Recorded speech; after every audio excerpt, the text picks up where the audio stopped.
visi jo tikslai prasilenkia su jo įsitikinimais, įpročiais, jo vertybėm, tai tu supranti, kad jisai to tikslo ar nepasieks. Ir kur paslydimas dažniausiai vyksta, kada trumpalaikiai yra perspektyva. Kada aš dabar labai noriu daug, arba dabar noriu būti turtingas, noriu čia savo viską leisti. Vienas iš tikslų buvo įveikti viešo kalbėjimo baimę.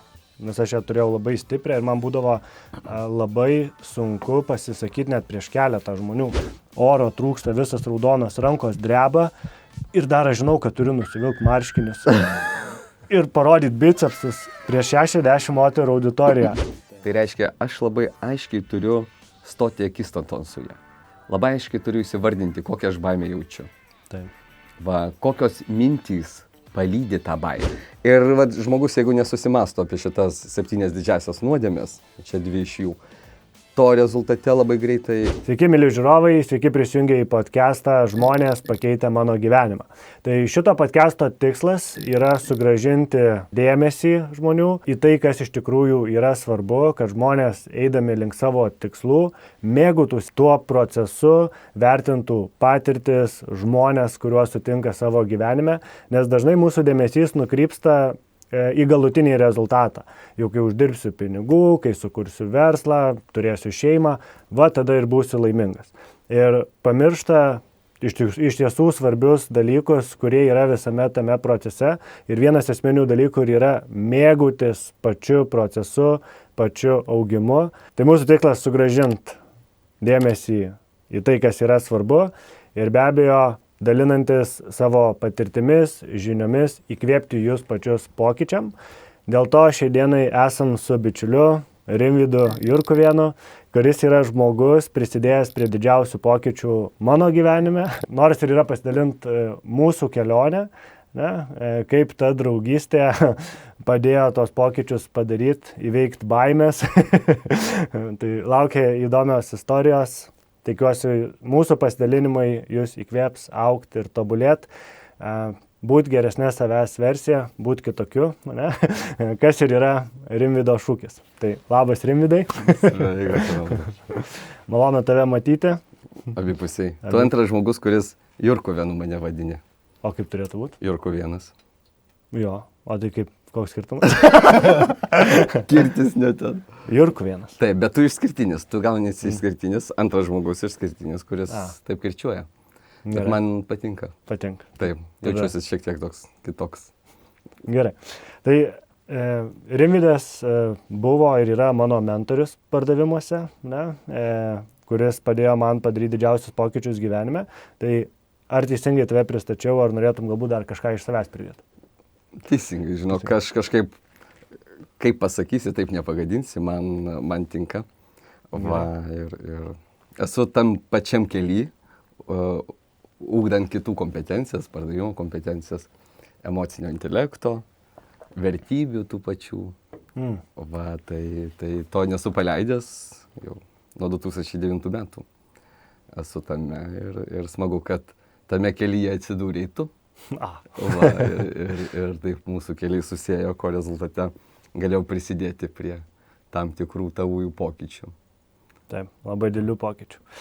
Bet pasidalinsim eigoje istorijomis, realiais pavyzdžiais, kas tikėtina ir žiūrovam padės susimastyti dėl kažkokių savo gyvenime dalykų, o gal net ir įkvėps pokyčiams, tą patį padaryti. Jeigu turės drąsos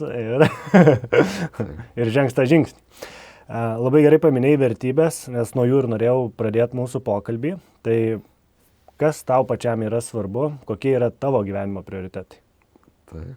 Aš 2009 metais kažkur pradėjau ir galvoti apie vertybinę dalį. Pradėjau kažkaip literatūrą labiau skaityti. Taip. Knygas ir tada susimąsčiau, kokios mano galėtų būti vertybės. Ir kažkaip tada, kai nusistačiau, tai jos labai minimaliai taip ir keitėsi.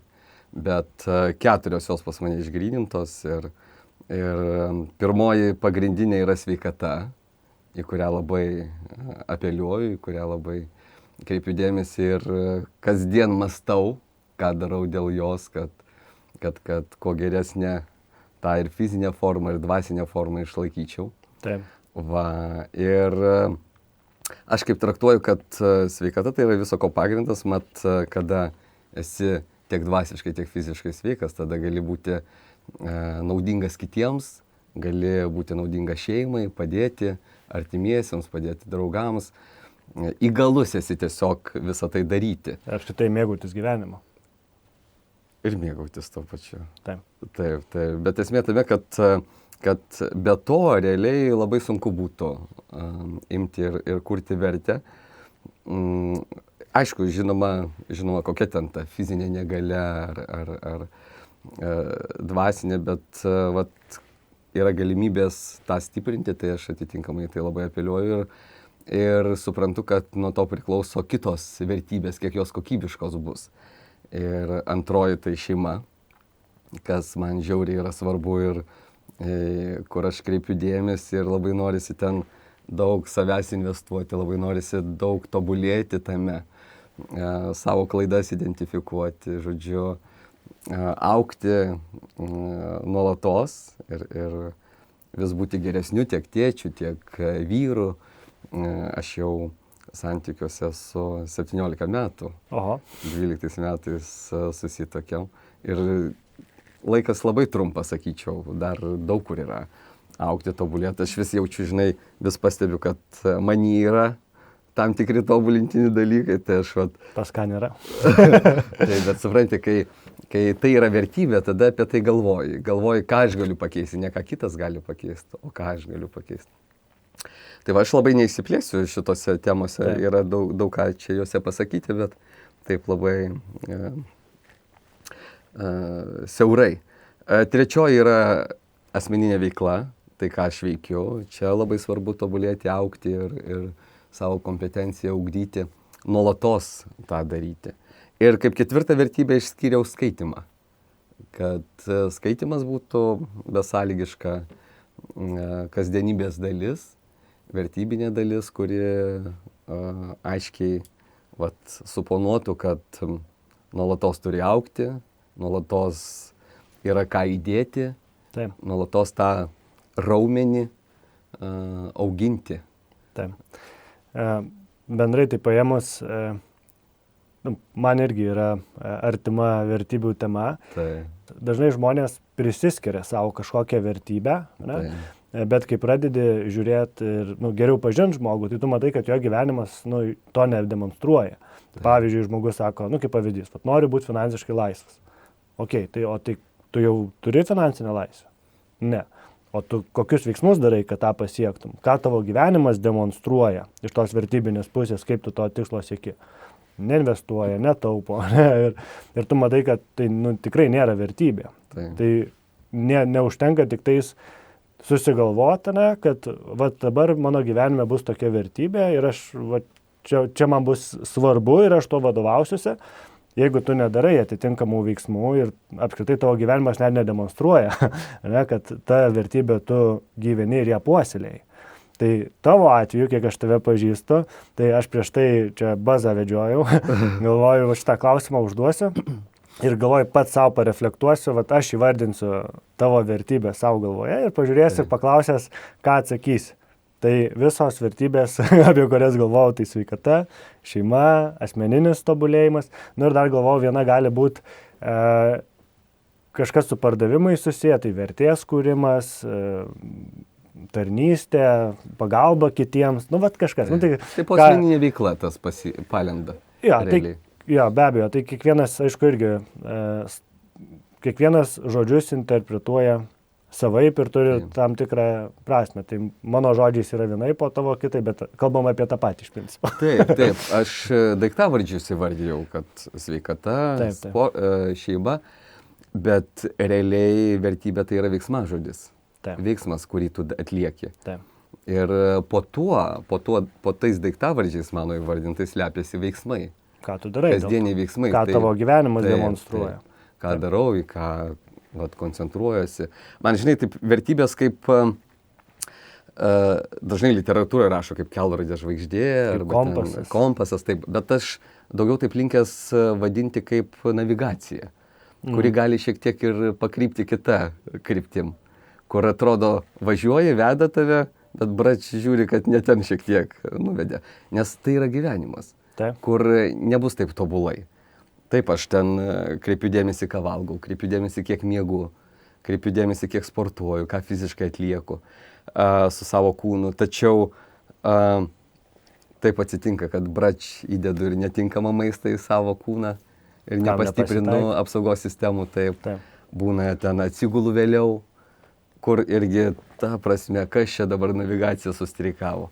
Ir tai yra gyvenimas. Ir kada supranti, kad tai yra gyvenimas, tada taip tą toleruoji, savęs ten nebaudi, nekritikuoji, o tiesiog suvoki, ką padarėjai ir ką galėtum daryti kitaip.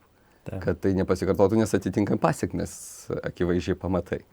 Ir ar tu nori to, eiti tuo nukrypusiu keliu, ar nori sugrąžinti į tą pagrindinį kelią, kuris sklandus, be duobių.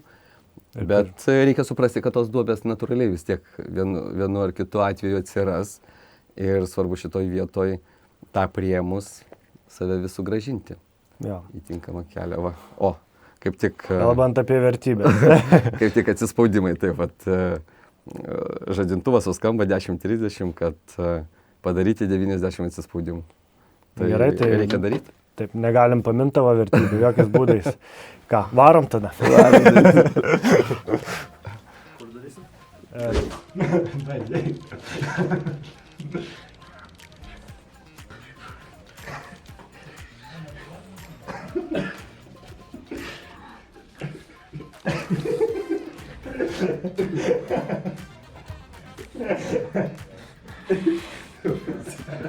Palaba, dar 5 liko pasakyti. Dabar dar 5 padaryti. Kiek bazė, tik 5. 5 padariau ir viską.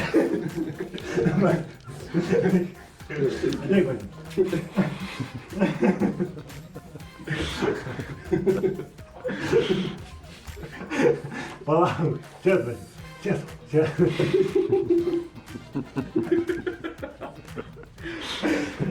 Aš nežinau, kaip padariau. Tai tu bazė pavarai. Geras tu bazė pavarai gerai. Užlaižiai.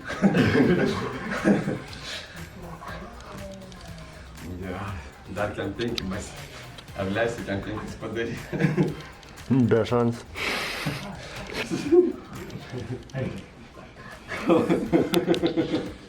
Čia, bazė, čia rimti dalykai. Tu irgi sportuok šiaip.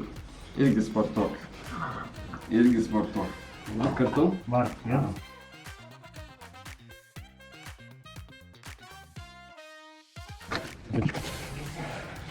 Aš jau pavariau.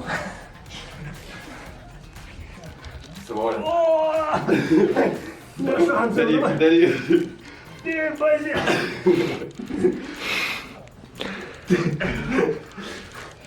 O tai masė. O čia tai. Gerai, tęsiam toliau. Gerai pasportavom. Bitskiai iš karto supompavo. Gerai, tai grįžtam dar truputį prie vertybių. Mes čia taip pasakojam, mums tai yra savaime jau suprantama, ne? Tai. Bet daugeliui žmonių apskritai, kas tos vertybės yra ir kaip jos susiformuoja, tai yra mistika. Tiesiog nežinoma. Nes aš kaip ir darau mokymus, pardavimų mokymus apie vertybės, pirmiausia kalbam, tai dažniausiai žmonės nelabai supranta, kas tos vertybės yra. Tai gal gali pasidalinti iš savo perspektyvos, kaip tu suvoki, kas yra vertybės ir kaip jos formuojasi, iš kurios ateina pas mus. Ar tai įgimta, ar tai primesta, ar tai šukdoma. Taip. Na, kaip aš suprantu, tai yra aspektai, kurie man gyvenime yra svarbus, kurie mane formuoja, kokiu aš savim noriu būti ateityje, kokį save noriu matyti ateityje. Taip. Va, ir galvodamas apie tą ilgalaikę perspektyvą, gyvenimo tokią ilgalaikę perspektyvą, nors šiaip gyvenimo mastu, ten visatos mastu, tai mūsų gyvenimas antiek yra trumpas. Blyksnis, taip. Bet labai norisi pasižiūrėti tą ateitį tolimesnę, kada jau daugiau metų brandesnis laikas, 80-90 metų ir kokį save noriu matyti tuo laikotarpiu. Ir norisi būti ir šviesaus proto, norisi būti ir fiziškai pajėgiu, ko rezultate tas ir padeda formuoti vertybės, tai kas man yra svarbu. Ir tada, kada aš žiūriu iš tos perspektyvos, tų metų, tai tada aš suprantu, kad jeigu aš neinvestuosiu į sveikatą, tai Šviesaus proto neliks. ten vargubau, ir aš ten atitinkamai galėsiu fiziškai judėti. Jeigu aš savęs dabar netausosiu, jeigu aš savęs dabar nestiprinsiu. Ir atsispaudimų negalėsi paskui daryti. Taip, atsispaudimų negalėsiu. Aš esu numatęs, kad tuo metu darysiu tiek, kiek man metų bus. Pavyzdžiui, bus 90 metų, 90 ir darysiu. Vienu kartu. Vienu kartu greičiausiai, taip. O gal ir ne, žiūrėsim, kaip čia bus. Bet esmė tame, kad pasižiūrėti iš tos tolimesnės perspektyvos ir tada labai aiškiai dėliojasi. Ir jeigu aš ateitį matau irgi su šeima, tai natūralu, kad vėlgi tas turi atsidurti ir į vertybių lentynose. Taip. Vienoje iš lentynų, kur vėlgi turiu atitinkamai mąstyti, atitinkamai indėlį įdėti į tai ir tobulėti, augti, kad vaikai norėtų bendrauti, kad žmona visada būtų šalia, kad visada būtų ta aistra, kuri nuo pirmų dienų buvo jos atžvilgių. Tai, bet į tai reikia investuoti. Taip, aš gal tada apibendrinsiu, kad turėti pirmiausia reikia kažkokią gyvenimo viziją. Ilgalaikę, ne? Tai ko tu nori gyvenime pasiekti, ko nori būti, ką nori daryti, ką nori turėti. Ne? Iš principo. Taip. Ir tada pagal tai turi susidėlioti savo vertybės, nes tai yra veiksmas. Taip. Ir tos vertybės pildomos, ne, veda tave iš principo prie tavo didžiausios vizijos. Taip. Prie to tikslo. Kurį matau dabar iš šiandienos perspektyvos, žvelgiant į tolimesnę ateitį tokią. Tai tada kaip pasirinktas vertybės ir kaip jas tada puoselėti? Tai va tas ir pasirinkimas, kai aš suprantu, kas man svarbu, kokį save ateityje matau. Ir tada atitinkamai atsiranda vertybės. Gali būti tam tikras vertybių sąrašas, tam tikri daiktavardžiai, kuriuos mes vardijom šiandien. Ir iš to sąrašo aš galiu tada paimti ir pasirinkti, kas man iš tikrųjų yra labai svarbu, į ką aš noriu koncentruotis. Bet taip gal irgi nėra, kad paėmiau sąrašą, išsirinkau, šitas fainas, šito noriu. Tai. Bet pagal tą viziją. Pagal tą viziją, taip ką aš noriu matyti, kokį save noriu matyti. Ir tai, kas iš esmės yra pačiam svarbu, ką jau dabar demonstruoja gyvenimas. Ne? Tai reiškia, mes jau tas vertybės kažkuria prasme viename arba kitame formate mes jau pildom. Taip, aplinka irgi labai formuoja žmonės, kurie aplink mus, irgi tam tikras vertybės savo turimas skiepija mumise. Taip. Bet esmė yra tame, kad šitoje vietoje labai lengva ir paslysti. Tai vertybė gali būti. Kur vedu. Taip, kur galiu aš negalvoti. Ir kur paslydimas dažniausiai vyksta, kada trumpalaikė yra perspektyva. Kada aš dabar labai noriu daug. Arba dabar noriu būti turtingas, noriu čia savo viską leisti, kol aš esu jaunas, kur yra neteisingos nuostatos, sakyčiau, žvelgiant į ateitį. Kur atrodo 60-70, kad jau viskas gyvenimo galas. Bet žmogus gali būti labai gyvybingas, žmogus gali būti labai aktyvus, gali būti labai šviesaus proto, gali būti dvasiškai turtingas, jis gali mėgautis gyvenimu, gali keliauti. Bet kad tu toksai būtum tuo laikotarpiu, tu turi atitinkamai dabar daryti tam tikrus žingsnius. Taip. Ir ta trumpalaikė perspektyva, man atrodo, ir kiša koją dažnu atveju, ypatingai jaunam žmogui, kuris atrodo, kad dar nesusimasto apie kūną kaip tokį, kuris yra jam įduotas ir kurį reikia tausoti, kurį reikia puoselėti. Negali tiesiog galvoti apie tai, kaip ir aš, tarkim, ten iki 24 metų, į jį labai ir neatsigręždavo, kur atrodo jis nemirtingas. Ką bedaryčiau, jisai atsigaus. Nieko man negali nutikti. Taip, ir man nieko negali nutikti. Ir ten, žinai, visokiausios rizikos nepamatuotos ir panašiai. Tai čia dar įtakos turi tai, kad buvo toks serialas, atsimenu, Duncanas MacLeodas, kareivis, nemirtingas. Tai gal, žinai, aš labai žiūrėjau ir labai ten, žinai, susigretindavau su juo, tai gal tas irgi kažkiek duoda. Taip. Formuoja tam tikrus įsitikinimus. Taip. Ir kai mes to nesuvokiam dažnu atveju, atrodo, nereikia į tai investuoti, arba kai linkėdavo močiutės sveikatos ir taip atrodo, Ta prasme, kokios tu čia man sveikatos, kai man 14 metų linki, bet ta sveikata ji labai trapi, kur tu gali būti koks ten jaunas, stiprus, gyvybingas, bet gali viena akimirka ir viskas, tu jau ten paralyžiuotas. Ir šitoje vietoje ta sveikata ji visais gyvenimo atvejais yra labai svarbi, bet kalbant ir grįžtant prie vertybių, tai aš ką labai pats pastebėjau iš savo pusės, tai žiūrėti į tą tolimesnį tašką, kokį save noriu matyti ir man labai gražiai susidėliojo. Ir aš, būdamas 24 metų, tą tašką pamačiau. Taip. Ir man iš karto pirma vieta, sveikata, nes aš labai gerai pajaučiau, kai, pavyzdžiui, kažkokia virusas kažkoks užpuola, toksai rimtesnis ir paguldo tave į lovą ir tada supranti toks, nelabai aš toks gabus dabar gebantis kažką daryti. Kažką nuveikti, jo. Taip, ir toks atrodo, visiškai paralyžiuotas ir toks, tai ką aš tuo galiu duoti aplinkai? Nieko. Ir tik tai toksai vargas tampu, kur reikia rūpintis. O man norisi rūpintis kitais, savo artimaisiais. Nes, žinai, atrodo, galiu save ten atitinkamai prižiūrėti, ko rezultate galiu būti pavyzdys. Ir atitinkamai... Čia kaip tam posakį, kad nepadėsiu vargšams, būdamas pats vienu jų. Ne? Taip. Ir atitinkamai, žinai, susiformavo tas požiūris į tas vertybės ir šiuo atveju į sveikatą. Bet, sakau, labai priklauso ir nuo aplinkos, kokia yra aplinka ir kiek ta aplinka ką akcentuoja. Ir jeigu aplinka akcentuoja nuodėmę tokią kaip puikybė, pavyzdžiui, kur puikuotis prieš visus. Kokią mašiną turiu, kokį namą nusipirkau. Taip, arba godumas, kur tik man, viskas man, žinai, kuo daugiau uždirbti. Pirštai jau baigia nulūžti kaip lenkstai save. Taip.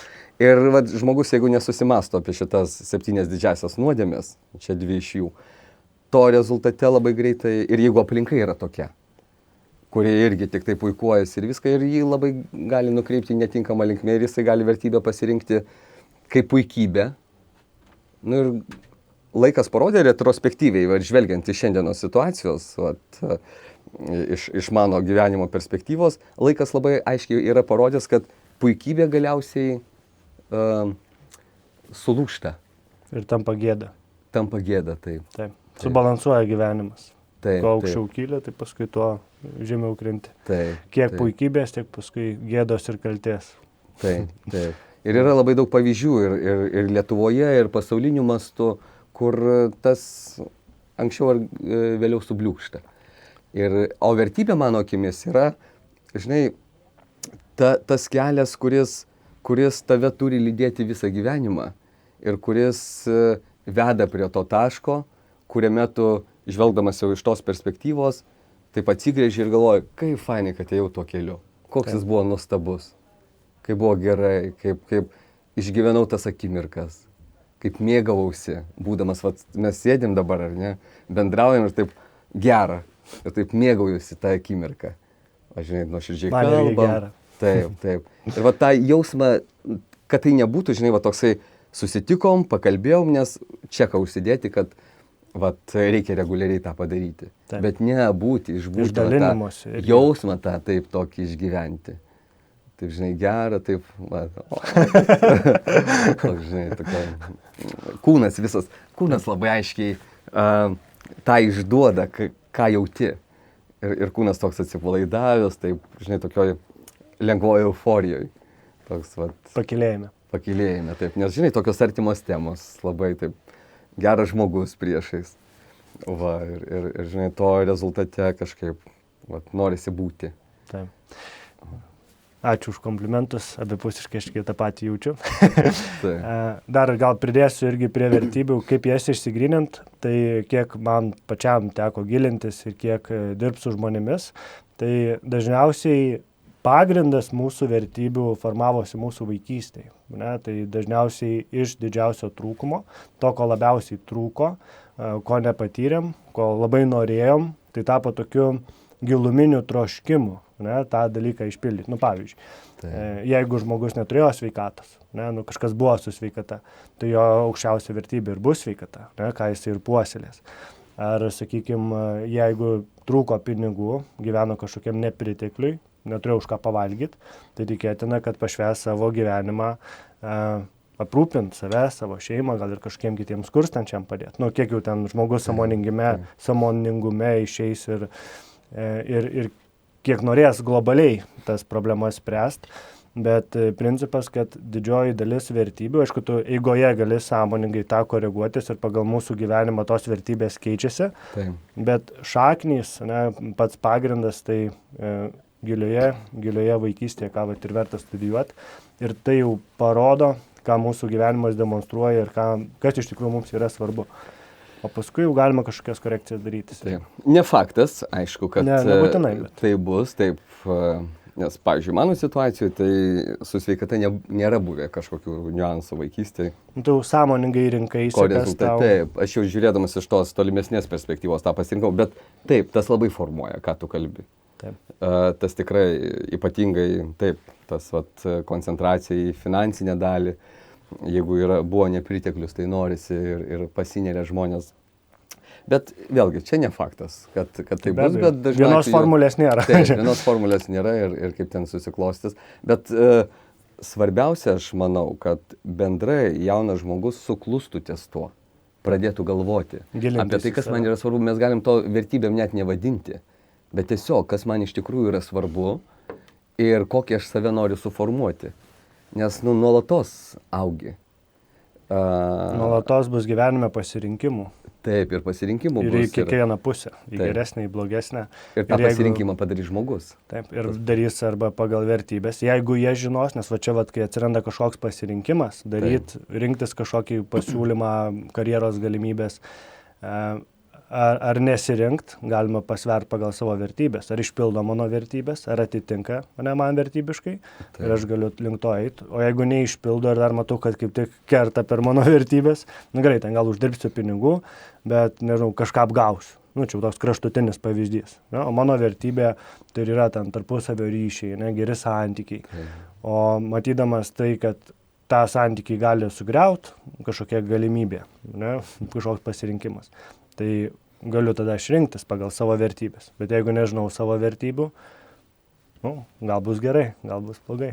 Labai gerą kampą palietė, iš tikrųjų. Ir, tarkim, man labai kažkaip norisi apeliuoti daugiau jauną žmogų. Jauną turiu galvoje, kuris, žinai, baigia mokyklą. Taip, kuris baigia mokyklą, kuris įeina į verslo aplinką, studijuoti eina. Ir iš tikrųjų, tas kampas, kurį palietė, kad kada žmogus labai aiškiai žino, kas man yra svarbu ir kada aš papuolu į aplinką, ypatingai kai išeinu iš mokyklos, atvažiuoju į didesnį miestą, papuolu į aplinką ir matau, kad su mano vertybėm prasilenkia, aš tada atitinkamai galiu aiškiai rinktis, ką tu ir sakei, pasirinkimas yra, ką aš darysiu. Ar aš eisiu su ta komanda ir su tai žmonėmis, ar aš neisiu. Lygiai, aš irgi tą patį jaučiu, bet aš kažkaip dar nebuvau apibrėžęs, tarkim, jaunystėj tos vertybės sveikata, bet, pavyzdžiui, man, kas susijęs su rūkymu, labai atmestina. Aš visiškai nesuvokiau to dalyko, kaip kad rūkymas... Ar tas pats alkoholis? Ar tas pats alkoholis, taip. Ir kur akivaizdus savęs žalojimas. Ir kada aš turiu labai aiškų požiūrį, kad tai nepakeliui, man nepakeliui, ir aš papuolu į verslo aplinką, kur kas rūko, tas savas, žinai. Ir toks daugiau gausi privilegijų. Arba santykiai geresnį sukursi. Išeisim kartu parūkysim, tada jau rimtai pašnekėsim. O dabar čia tai, žinai. Ir tada supranti, kad nenori eiti to keliu. Nors man kaip ir žalinga, aš kaip ir būtų gerai tą santykį pakurti. Bet kažkaip principo savo laikiausi. Iki šiol laikausi. Ir taip gerai, ir taip atrodo, neišdaviau savęs. Ir tada gali pasirinkti retrospektyviai žvelgiant ir kaip faina, kad to ir nepadariau. Taip. Žinai, kad esu savam kely ir tą išlaikiau liniją. Ir tada kitaip ir žmonės vertina, aš iš savo gal perspektyvos, kai susipažįstu su žmogum, kuris yra vertybiškai stiprus, ir tas vertybės atstovi, ne, kas ne visą laiką gal ir būna paprasta, ne, nes yra noras tiek būti su mase, ne, turėti ten daug draugų, pripažinimo iš visų ir kartais stovėdamas savo vertybės, tu turi būti kitoks. Ne? Taip, tampi kitoks. Iš tikrųjų tampi kitoks, toks žalia varna. Lygiai tas pas su alkoholiu. Tarkim, aš irgi ten iki 24 metų dar ten kokteiliukus kažkokius išgerdavau, o po 24 pasakiau, man nepakeliui su alkoholiu, nuo to laiko visiškai netrupučio. Ir toks jautiesi žalia varna šiek tiek, būdamas tam tikroje aplinkoje, bet žiūri, kad ta aplinka po to adaptuojasi, supranta, kad kitaip nebus. Bet matai, dar tavo laikai buvo tokie, kur tai buvo net ir nepriimtina nevartot. Buvo tam tikras laikotarpis. Taip, dabar žiūrint, ten mes su klasiokai susitinkam, visi brandus, visi tokie jau ir drąsūs. Ten daugiau tas alkoholio vartojimas, kad racionalią smegenų dalį šiek tiek atrofuoti. Filtrą. Taip, šiek tiek ją, žinai, atjungti, kad emocijos pasiduotų. Iš tikrųjų, tas labai buvo svarbu. Pavyzdžiui, iš mano perspektyvos man drąsos labai trūko. Aš norėjau, žinai, būti drąsesnis, ten užkalbinti merginą, kokią pašokdinti ir tekdavo šiek tiek išgerti, žinai. Ir išgerus tada racionalioji smegenų dalis atjungiama, ko rezultate, žiūrėk, drąsiau prieiti, pakalbinti ir viską. Bet po to, kai drąsos atsirado, kam tada jį vartoti? Ir dar kai suvoki, kad kokią žalą jisai. Ir kad nelabai ten drąsa, o kvailumas, kuris nes išjungia tavo tiesiog smegenų funkcijas, apsauginės funkcijas ir gali ten ir įsivelti kažkokias muštynės, kur... Taip, ir save sužaloti gali, ir kitą sužaloti gali, ir ten nesąmonės visokios vyksta, taip. Tai gerai, apibendrinant, apie pačias vertybės. Tai, kad tai yra, kaip sakei, kelrodė žvaigždė, kuri mums leidžia priimti sąmoningus sprendimus, vedančius prie mūsų norimų rezultatų, vizijos, kažkokių išsikeltų tikslų. Tai užduotis yra skirtam laiko gilintis, užduoti savo klausimą, kas man iš tikrųjų yra gyvenime svarbu, ir nebandyti susilieti su mase, nesivadovauti kažkokiom primestom vertybėm, nes ten būti tokiem kaip visi, nes būtent vertybės ir parodo mūsų autentiškumą, tai kas mums yra svarbu ir kokie yra mūsų gyvenimo prioritetai, o ne taip, kaip turėtumėm elgtis, kad pritaptumėm. Taip, mes galim būti tie, kurie parodom realiai, ko galima vadovautis, būti to pavyzdžiu. Tai gali būti kelrodė žvaigždė, tai gali būti navigacija, taip, tai gali būti kompasas, kaip pavadinsi, taip nepagadinsi, bet šitoje vietoje labai svarbu suprasti, kad vertybės leidžia saugiai jaustis pačiam einant tuo gyvenimo keliu. Reikia suprasti, kad nepaisant to, kad bus vertybės, vis tiek tame gyvenimo kelyje atsiras duobių, bus duobių. Jeigu man sveikata yra vertybė, tai nereiškia, kad aš nesusirgsiu kažkokiu virusu arba neturėsiu traumos. Taip. Vis tiek tas gali nutikti bet kokiom aplinkybėm, nes mes esame žmonės. Ir tie nuodėmingi žmonės, nuodėmė tokia kaip puikybė, irgi išlenda tam tikrais gyvenimo etapais. Ir įsivaizduok, buvo renginys, pardavimų formulė, čia gegužės 8 dieną. Ir man atėjo metas irgi daryti atsispaudimus. Aš ten buvau su savo knyga, ją reprezentacija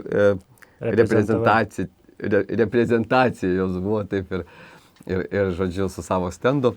Ir aš darau atsispaudimus, 50 tuo metu ir 2 merginos filmuoja.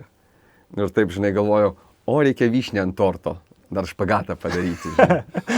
Ir kur buvo mano ta puikybė, kur aš pagavau, kad jau čia noriu pasipuikuoti. Ir kur čia buvo didžiausia klaida, kad mano apatinė dalis buvo visiškai nesušildyta. Raumenynas buvo sušalęs, nes ten ganėtinai vėsu buvo ir jokios mankštos prieš tai nebuvau padaręs. Ir aš taip darau špagatą ir taip jaučiu kažkas tai. Galvojau plyšo, ne kelnės, bet galvojau raumo plyšo. Žodžiu, ten pirmą kartą aš nesu su to susidūręs. Nors špagatą jau darau aš ten kiekvieną dieną 3 metus. Ir taip įsigastų, žinai, kas čia atsitinka. Ir Galiausiai kažkaip patempimas kažkoks lengvas, nieko ten rimto nebuvo, ačiū Dievui. Bet iš karto, žvelgiant iš tos vertybinės pusės, labai aiškiai save pagavau, kad laikausi, koncentruojuosi, bet atsitinka gyvenimo tam tikri etapai, kur išlenda tam tikros nuodėmės, šiuo atveju kaip puikybė, ir to rezultate pas save sužaloju. Taip. Bet gyvenimas yra labai nuostabus, nes gyvenime yra tobulas balansas. Ir kaip ir sakiau, kai tik tais kažkas iškelia nosį aukščiau, atsiranda pasididžiavimas, automatiškai iš karto kerta gyvenimas ir atsitinka kažkokia gėda, kuri sugrąžina. Ja? Bet žinai, ką tu kalbi, tai čia man, žinai, siejasi su sąmoningumu ir nesąmoningumu. Kur sąmoningai aš einu tuo keliu, einu ir sąmoningumą prarandu. Net, taip. Žinai, ir nesąmoningą veiksmą kažkokį padarau. Ką reiškia nesąmoningas? Tai reiškia visiškai neapmastau, taip. Racionaliai neapmastau, kas čia dabar bus. Taip. Neįvertinu tų aplinkybių. Kažkam impulsui pasiduodu. Pasiduodu impulsui, taip. Taip. Ir pist, ir ir supranti traumą. Lygioj vietoj. Nu nieko, jaunas, išsilaižysi. Taip, teisingai. Gerai. Tai manau, su vertybių tema čia ir uždarysim su faina istorija. Ačiū, kad pasidalinai. Ir toliau tęsiant apie mūsų istoriją, pažinties. Tai mes kartu susipažinom, kai dirbau pardavimų vadovu, o tu tada buvai mokymų treneris, pardavimų mokymų treneris. Vidinis treneris, tai B2B. Tai B2B su verslo klientais. Tai mes iš karto, atsimenu, per mokymus suvaibinom, taip sakant. Paskui būdavo irgi tokia praktika, kad važiuojant pas klientus irgi važiuodavai kartu su manimi pačius pirmus susitikimus, kad užtikrinta etišką bendravimą su klientais, tą procesą pardavimo užtikrinti, kad būtų jisai irgi reprezentuojantis įmonę ir atliepiantis klientų poreikius, o ne ten kažkokie bandymai prakišt, prastumt, kad tik tais komisinius susidirbt. Ir mes tada kažkaip pradėjom bendraut ir pamenu, čia pati pradžia buvo mano irgi karjeros, jau kada toje verslo srityje pradėjau darbuotis. Atsimenu, išsikėliau tikslus. Tai vienas iš tikslų buvo įveikti viešo kalbėjimo baimę. Taip.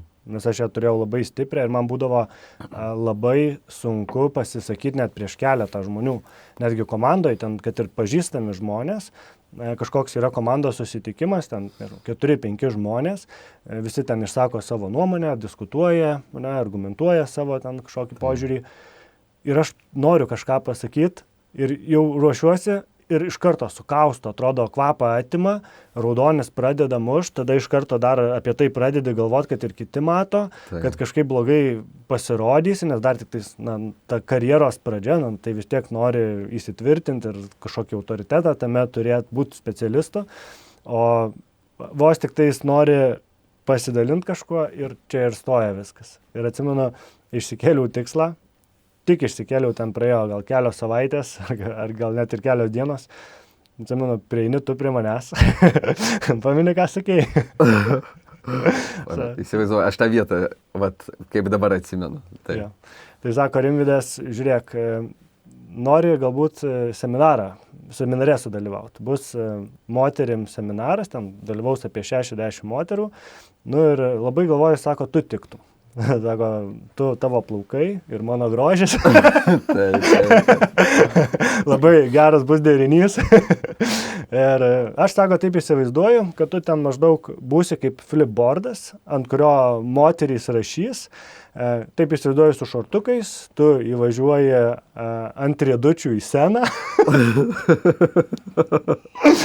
Aš taip klausau, jau mane ten purtyt pradeda, bet aš išsikėliau tikslą įveikti viešo kalbėjimo baimę. Ir čia toks tiesiausias kelias, koks gali būti, tokį nepatogumą einant. Ir iš karto sakau, gerai, darom. Čia tavo irgi žodžius, tu taip irgi nusistebėjai. Sako Rimvydas, o tu supranti, su kuo tu sutikai? Sakau, jo. Aišku, iki to nedaėjom, kad išsirengti ir po sceną važinėti su ridučiais, gal ir gerai. bet apsinuoginti reikėjo iki pusės. Taip. Ja, tai galbūt gali pasidalinti, kaip tau ta idėja kilo. Aš nepamenu, ar aš buvau tau sakęs, kad aš tokį tikslą turiu kalbėti viešai, ar nežinau, tau kažkaip taip pasirodė. Taip. Žinai, situacija buvo tokia, kad galvoju padarysiu viešą seminarą moterims. Ir kodėl moterims? Dėl to, kad norėjau išsiskirti, kad kažkaip mišrios vis grupės būdavo, bet galvoju, reikia kažką kitaip padaryti. Taip. Ir tegul būna moterims. Ir supranti, aš tą paleidžiu visą registraciją ir gaunu raštą iš lygių teisių kontrolierių su pasiaiškinimu, turiu pasiaiškinti, kodėl tik moteris. Ir ten daug klausimų, ką aš ten su jom darysiu ir taip toliau. Ir taip aš net nepagalvojau, supranti, apie tas aplinkybės, kad čia taip gali būti. O pasirodo kažkas tai, kažkam tas nepatiko. Perdavė jiems ir jie tada atitinkamai su manimi susisiekė. Tai diskriminuoja lytį? Taip, ir kodėl nėra vyrų. Ir dar vyrų lytį diskriminuoja? Taip, vienas iš klausimų, kodėl nėra vyrų. Ten nebuvo taip, kad registracijoje buvo nurodyta, kad seminaras tik moterim ir draudžiama vyrams. Taip nebuvo, bet kažkaip, matyt, vis tiek, aišku, kad jeigu moteriams, tai ko ten man eiti. Ir vyrai nesiregistravo ir taip galvoju, kad brač, tai tada reikia ant greitųjų, kad vyrai registruotųsi. Ir galvoju, tu man, žinai, buvai toksai, kur tave pamatai ir taip atrodo iniciatyvus, toksai gyvas, toks, žodžiu, viskas, ko man trūksta, tai vyrai, žinai. Ir taip galvoju, su plaukais, aukštas, sportiškas, visiškai moterim turėtų ten tikti, tas balansas, kaip tu sakai, žinai. Aš ten čia, tu čia ir mes tada taip, susivienodinam, gaunasi, kad taip, toksai, ten gal vienai kitai visai aš įtiksiu, ten 58 tu, žinai, ir žodžiu, tai man, nežinau, žinai, aš tave pamačiau ir taip galvoju, norisi tave įtraukti, aš tau pasiūliau, tu užsiregistravai, ir tada man tie ir atsakymai gerai tiko kontrolieriam, kur yra kas nori, kas registruojasi, kas dalyvaus. Ir tau ta terpė buvo suteikta ir aš iš tikrųjų buvau nustebęs, kad tu sutiksi su mano ta crazy vizija tokia. Riedučius eliminavom, bet atsakymas buvo ant tavo bicepso. Reikėjo nusirengti. Kur tada atitinkamai taip nusirengiai ir atsakymas paaiškėjo. Ja. Mes kaip tik šiandien su Linu, operatorium, kuris yra dabar už kadro, ačiū tau, Linai, kalbėjom irgi važiuodami apie tai, kad kaip gyvenime viskas susidėlioja, viskas į savas vietas ir ypač, kada ilgesnę kažkokią perspektyvą pasižiūrė, pavyzdžiui, mes su Linu, kaip susipažinom, tai aš vedžiau meditaciją, Ošo dinaminę ten Lampėdžiuose paplūdimyje ir kažkaip per pažįstamus, per kažką jisai sudalyvavo. Ir mes tada susipažinom, paskui pas mane vizijos stovykloje buvo ir paskui galiausiai paskambino man, peržiūrės mano YouTube kanalą, kad sako, gal nori, žinai, įgyvendinti kažkokias idėjas, kur aš jau buvau pradėjęs galvoti apie tai, kad aš noriu kur toliau, tik vis neturėjau žmogaus, su kuo galėčiau tai padaryti, kas galėtų sufilmuoti, sudėtinti ir visą kitą.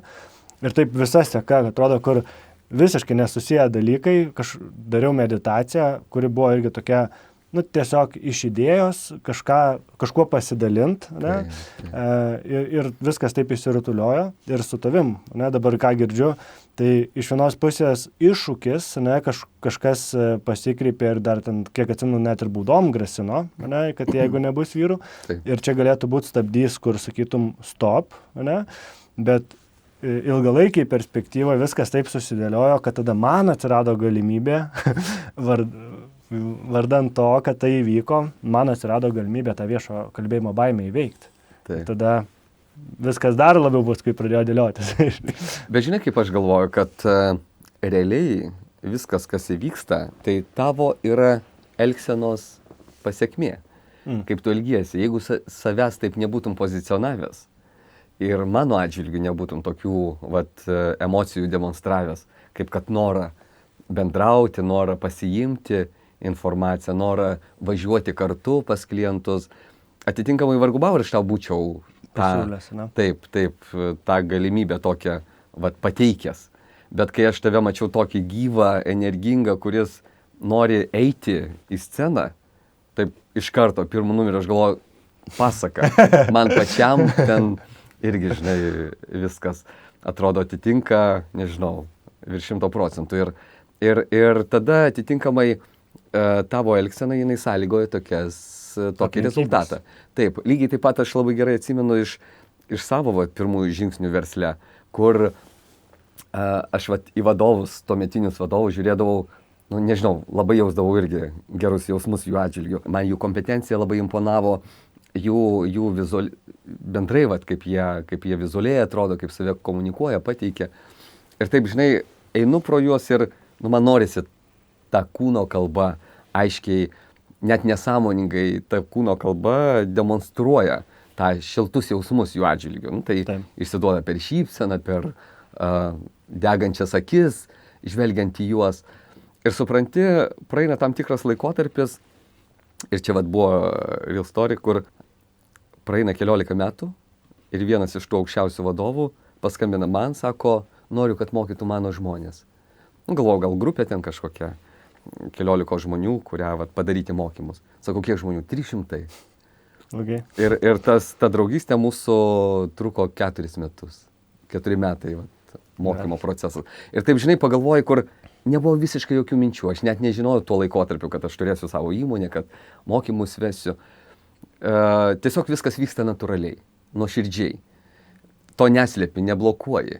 Ir dividendai, ir ta pasiekmė, žiūrėk, po 14 metų sugrįžta. Bet čia viskas dėl elgsenos. Taip. Jeigu darai iš širdies, tai kam tu jauti įkvėpimą, tai kas tau patinka ir vadovaujasi savo vertybėm. Taip.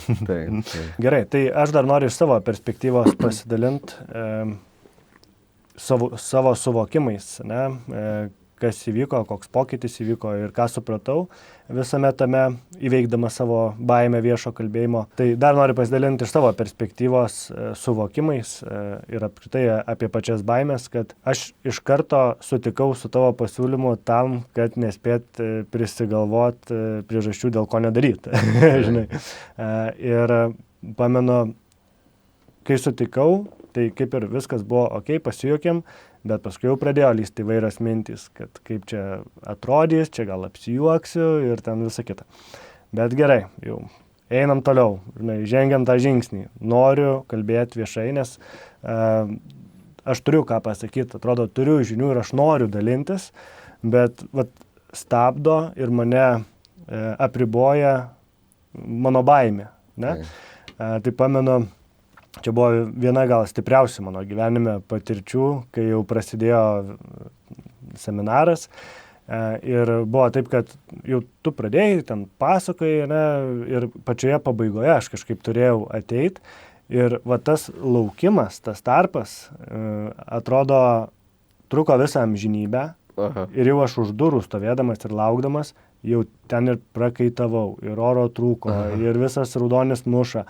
Tai pamenu, aš ten buvau kažkur knygoje prisiskaitęs, kaip galima suvaldyti tą įtampą, tai ir kvėpavimo pratimus dariau, ir po tą koridorių bėgiojau pirmyn atgal, kad kažkaip mintis, ir atsispaudimus dariau, ten, jeigu filmavo, ten kažkas tame viešbutyje, tai ten jaučiu prisijuokė. Ir atsimenu, kuo arčiau žinau, kad mano išėjimas į sceną, tuo stipriau širdis daužosi, tuo labiau oro trūksta. Ir pamenu, išeinu į sceną, viskas. Jau atrodo, net negirdžiu nei auditorijos, ten man uždavinėja klausimus, kur aš turiu atsakyti taip arba ne. Oro trūksta, visas raudonas, rankos dreba. Ir dar aš žinau, kad turiu nusivilkti marškinius. Ir parodyti bicepsus prieš 60 moterų auditoriją. Ir aš mąstau apie tai, kad dabar visos moterys mane mato, kaip triušiuką išsigandusi, visą raudoną, baikštų. Ir aš jau net girdžiu, kaip tos moterys, kurios sėdė auditorijai, mane apkalbinėja. Aš galiu prisiekti, kad aš girdėjau, kaip sakė, kad pažiūrėk, sako, koks jis raudonas, jisai tuoj nualps. Rimtai? Taip. Ir tada dar aš į didesnę paniką ir dar nusirengti reikės ir dar mano pilvas ten pamatys lašinį ir žinai. Bet pamenu, paskui vis lengviau kažkaip, jau yra kaip yra, jau nebabėgsiu, žinai, pradėjau kvėpuoti, praėjo viskas ir aš jau ten dar toks visas adrenalinę nulipau nuo scenos, nuėjau įsipilt vandens atsigert ir tos pačios moterys, kurios man atrodė, kad mane apkalbinėja, kaip jau paskui išsiaiškinau, ne, tai jos priėjo prie manęs ir sako, va tu, sako, koks drąsus, klausyk, sako, šitaip prieš 60 moterų auditoriją, nusirengt marškinius, žinai, ir gal, sako, kada su Rimvydu darysit dar tokį seminarą, sako, mielai sudalyvautumėm, arba pas mus, sako, gal į įmonę atvažiuotumėt viduj padaryti net mokymus. Ir aš toks, aha, tai reiškiasi, kad tai, kas vyksta mano galvoje, kas mane iš tikrųjų gąsdina, va tas filmukas, ne, kuris sukasi mano galvoje, tai iš principo ir yra tai, ko aš bijau, nors tai nėra realybė. Tai. Aš pats susikūriau, pats prisivaizdavau, netgi išgirdau, kaip mane apkalbinėja, kas nevyko. Iš tikrųjų, tai kažkokia haliucinacija, žinai, ten toj panikos tam momente. Ir tada, atsimenu, po šito seminaro, tai pas mane buvo kažkoks, wow, kažkas, nežinau, persitvarkėte mano suvokime. Ir kaip vienas iš pavyzdžių, atsimenu, važiuodavau pas klientus, kaip vadybininkas, ne, ten vest pokalbius. Ir irgi, atsimenu, važiuodavau taip nedrąsiai, ten, jeigu būdavo kažkoks šlagbaumas, ne, tai aš ten mašiną pastatydavau toliau, ateidavau peškom, nedaug dievė ten skambinti direktoriui, prašyti, kad mane įleistų. Ne.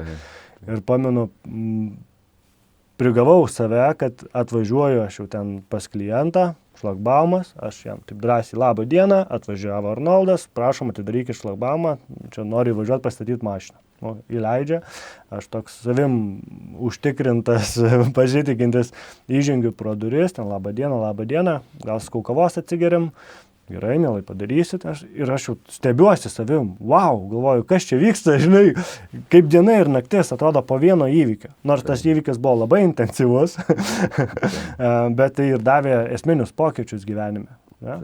Ir dabar viešas kalbėjimas, ką mes ir darom dabar, tai ir yra mano toks drive'as, ne, iš vidaus, kas man labai patinka, ir kur aš dabar ir vedu mokymus, ir filmuojuosi, ir tai mane įkvepia ir yra didžiausia prasmė mano gyvenimo, neatsiejama gyvenimo dalis, kur atrodo vienas kažkoks gyvenimo įvykis, ne, nulaužė visus ribotuvus ir atvėrė duris į visai kitokias perspektyvas. Tai ačiū tau. Taip. Bet tu čia labai teisingai palietei, kad iš ties tos baimės, kurios yra mumise, jos labai kuria atitinkamus vaizdinius ir slopina mus daryti tam tikrus veiksmus. Ir iš tikrųjų, va, tokios aplinkybės jos leidžia suprasti, kad niekas apie tave negalvoja. Taip. Ten kiekvienas turi savo rūpesčių, kiekvienas galvoja apie savo kasdienybę, apie savo gyvenimus ir mažiausiai mes jiems rūpim. O mes ir galvojam, ką pagalvos kiti, ne, kaip kiti žmonės. O mes labai jau susireikšminę, galvojam apie tai, ką tie kiti žmonės apie mus galvos, kad jie viską mato, kad jie dabar čia būtent tai, apie ką galvoju ir labiausiai nuskaito ir labiausiai teisia. Metų metus apie mane kalbės paskui. Taip, kalbės jie čia visą laiką. O iš tikrųjų jie labai greitai pamiršta, o ten tie įvykiai, kurie atsitinka, jie irgi žmonės labai aiškiai supranta, vat, kas su žmogumi vyksta ir normaliai tą priima. Bet svarbiausia čia, kaip mes patys save analizuojam ir ką mes pasimam iš to. Ir tu labai aiškiai tada pastebėjai, ir aš esu savo gyvenimo kely šitam trenerystės kely, konsultanto kelyje, irgi esu identifikavęs, kad taip, dažnu atveju save ten spaudi, teisi, ko aplinka net nemato arba net apie tai negalvoja. Taip. Ir kai supranti, kad ne tu esi svarbiausias, o yra tie žmonės svarbiausi. Ir tavo svarbiausias uždavinys yra duoti tai, ką tu turi jiems duoti, nes jie atėjo tam tikrus dalykus iš tavęs pasiimti. Ir ten koncentracija ir turėtų būti. Taip. O ne į tai, kad ko tu čia pats bijai vienu ar kitų dalykų. Tai, ką bijai, reikia tiesiog daryti tam tikrus veiksmus. Kaip kad praktikuotis, repetuoti, kad kuo rečiau su tuo susidurti ir nesusimauti, pavyzdžiui. Taip. Sutapimas ar ne, bet čia dar istorija nesibaigė. Jo, iš karto po šito seminaro, po šitos praktikos, Rimvydas organizavo mokymus streso valdymo ir baimių vykimo. Kažkaip tai vadinasi, ne? I can buvom pavadinę. I can, aš galiu. Ja, ir aš atsimenu, gavau laišką, kad registracija, bet ten irgi buvo raudonom raidėm, kad bus, nežinau kaip tiksliai, bet kad irgi bus praktikos ir reikės eiti į nepatogumą ir nebus lengva, tai atsirinksiu tuos, kurie bus pasiryžę pokyčiams. Kažkaip tai buvo, kad jūs tokių perspinta. Reikėjo tokį net ir motyvacinį laišką parašyti, kodėl tu nori dalyvauti, ne? Ir atsirinko Rimvydas mane, tai teko sudalyvauti ir pamenu, tuo ir buvo paremta pati praktika, ne, ten buvo dalis teorijos iš esmės, kaip tos baimės mus kausto ir kad tai yra tam tikra tik tais plona riba, prie kurios, tai yra mūsų tam tikros galimybių ribos, prie kurių mes priartėjom, ne? Ir tada jau kai einam už tos ribos, tai mums ir kyla stresas, ne, baimė, panikos kažkokios ir atitinkamos kūno reakcijos vyksta, kaip man raudonis ir tai yra vienas žingsnis iš principo paimti ir peržengti ir tai yra momentaliai, ten gal kelios sekundės, ne kelios minutės, kol tą žingsnį žengi ir paskui jau tavo tos galimybių ribos prasiplečia. Ne? Bet čia įdomi buvo tas, kad pirmą man davė praktiką, pastatė ant scenos, o paskui padarė mokymus apie tai. Tai paskui aš tą gavau teoriją. Ai, tai va, čia kaip. Ja. Tai ir mes tada irgi darėm užduotis, pamenu, buvo irgi užduočių lapas, bet ten mes galėjom patys rinktis, ką ir kaip daryti. Tai viena iš užduočių, atsimenu, buvo troleibuse suskeltą anekdotą arba užkalbint žmonės. Ir ta užduotis buvo ypatinga tuo, kad troleibuse tu neturi kur pabėgti. Nes jeigu kažkur gatvėje pakalbinsi žmogų, tu visą laiką gali apsisukti ir nueiti, o troleibuse tu turėsi važiuoti iki kitos stotelės. Tai reiškia, tu visame tame turėsi išbūti. Tai atsimenu, man irgi Rimvydas davė lapą užduočių, sako, tu žiūrėk, tau šitas reikia, ten kitas gali net nedaryti, jau tau čia bus per mažai, bet tu šitas padarysi, sako. Nu gerai, davai. Paskui galėsim irgi įdėti video, ne? Nes aš esu kelis video kėlęs pas save į socialinius tinklus, tai nemažai sulaukiu komentarų, kad aš čia kažkokias fantazijas pasakoju, žinai, iš šalies žmonėm atrodo, kad visą tai, ką mes ir dabar kalbam, nevyko, aš čia, žinai, susifantazavau, nes sunku net ir patikėti. Bet kai kurie laidos epizodai gali būti nepriimtini vaikams, bei jautresnės psichikos žiūrovams. Visi, kaip gyvenat? Ar puikiai? Ar žinot, kas šiandien yra per diena? Ne? Šiandien yra penktadienis!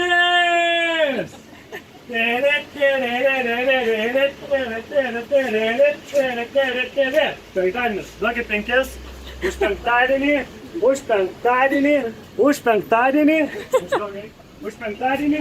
Bam! Bam! Galima? Už penktadienį. Wow. Irgi tau 5 už penktadienį. Penktadienį.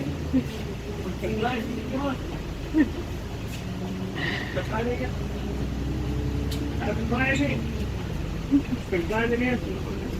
O, kaip faina. Ačiū. Jau žinokit, pati geriausia publika, kurią esu turėjęs. Bet ir pati pirma.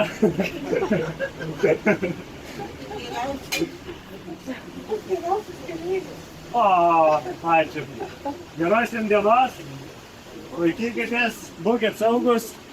Vėlgi, grįžtam prie to, kad, kaip ir sakiau, šito video, šito podcast'o tikslas ir yra parodyti tą kelionės, to pokyčio visą smagumą, kokį pokytį ir kokią įtaką gali duoti gyvenime tokie nuostabūs sutikti žmonės ir kaip kardinaliai gyvenimas gali pasikeisti ir svajonės tiesiog pradėti pildytis viena po kitos, kaip man viešas kalbėjimas.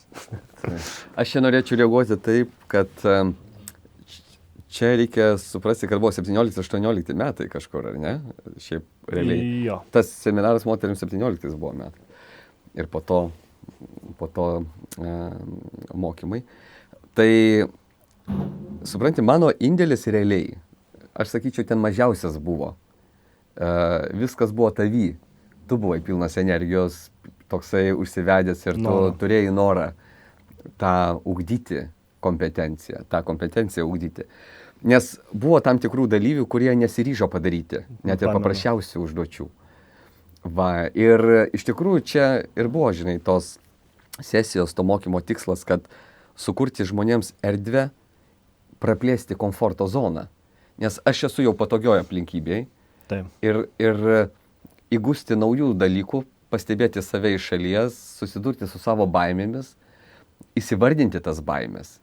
Ir tokiu būdu tą išbandžius, padarius, tą komforto zoną praplėsti. Ir tavoji zona jį plėtėsi, nes tu taip jauti, kad paeina, niekas manęs nenuteisė. Tas video labai aiškiai ir parodė, kaip žmonės tokie... Kaip tik džiaugiasi. Pasidavė tam, taip visiems 5 davėjai. Nors mintyse irgi sukosi paveiksliukas, kad čia gal ir vairuotojas sustabdys ir autobusą, iškvies policijas. Beprotis čia kažkoks, šūkauja autobusą. Taip, tie reiškiniai nebuvo tokie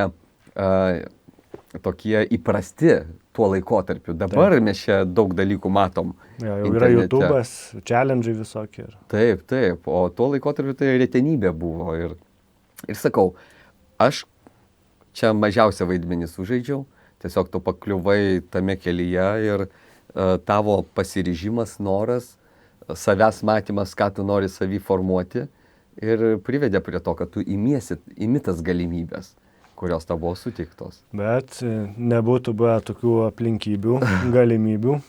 Klausimas, ar aš ten pats būčiau ir kažkur troleibuse susigalvojęs. Taip. Bet žinai, žmonių gyvenime yra labai daug, kuriuos mes sutinkam savo kelyje ir aš tikiu, kad tu ir dabar sutinki ir tada būtum sutikęs, kurie tau įduotų tas galimybės, nes tu tuo spinduliavai. Traukiu prie savęs. Taip, traukia kaip magnetas. Žinai, jeigu žmogus taip elgiasi, kaip tu elgiesi ir šypsaisi ir tą žingeidumą demonstruoja ir tą norą įgyti žinias, tai atrodo žmogus pats tą rodo ir kodėl jam to neduoti. O kodėl duoti? Iš tavo perspektyvos. Tu gali, irgi tu turi savų reikalų, savų darbų. Aš ten tau pinigų už tai nemokėjau. Gal atsižvelkime ir į tai, kad čia nebuvo kažkokie mokami mokymai, ar ten dar už tą seminarą, dar tu man sumokėjai, kad aš dalyvaučiau. Jo, tai tada kokia tau nauda dalintis, ir padėti, pavyzdžiui, gal nebūtinai apie mane, bet bendrai, kokia tau nauda dalintis su kitais. Čia vėlgi prie vertybių sugrįžtam. Tai viena iš vertybių, trečioji vertybė ir yra asmeninė veikla. Mėgiama veikla, kurią aš užsiimu. Ir toj veikloj veiksmažodžiai ir yra dalintis. Taip. Pasidalinti su kitais, dalintis informaciją, įkvėpti žmonės, ten išlaisvinti savo potencialą sąmoningais ir sąžiningais veiksmais. Taip. Žinai, tas aiškios žinutės įduotos, kur jeigu aš kažką turiu tam tikrą gyvenimišką, tarkim, patirtį, nors kiek ten jos yra pas mane, ne per daugiausiai, dar iš tikrųjų labai jaunas. Galėsiu užrašyti kiek metų. Kiek metų JJ. Kiek metų JJ, Tai supranti, atrodo vis tiek, nepaisant to, yra tam tikras patyrimas. Ir yra žmogus, kuris nori tą patyrimą gauti. Taip. Ir yra labai aiškiai užduota žinutė, kad nori tuo dalintis, nuoširdžiai tą duoti. Ir tokios aplinkybės susidėliojo ir tada yra kasima ir tada tą išpildau savo misiją, savo viziją. Gerai, tai išpildykim žiūrovų. Taip.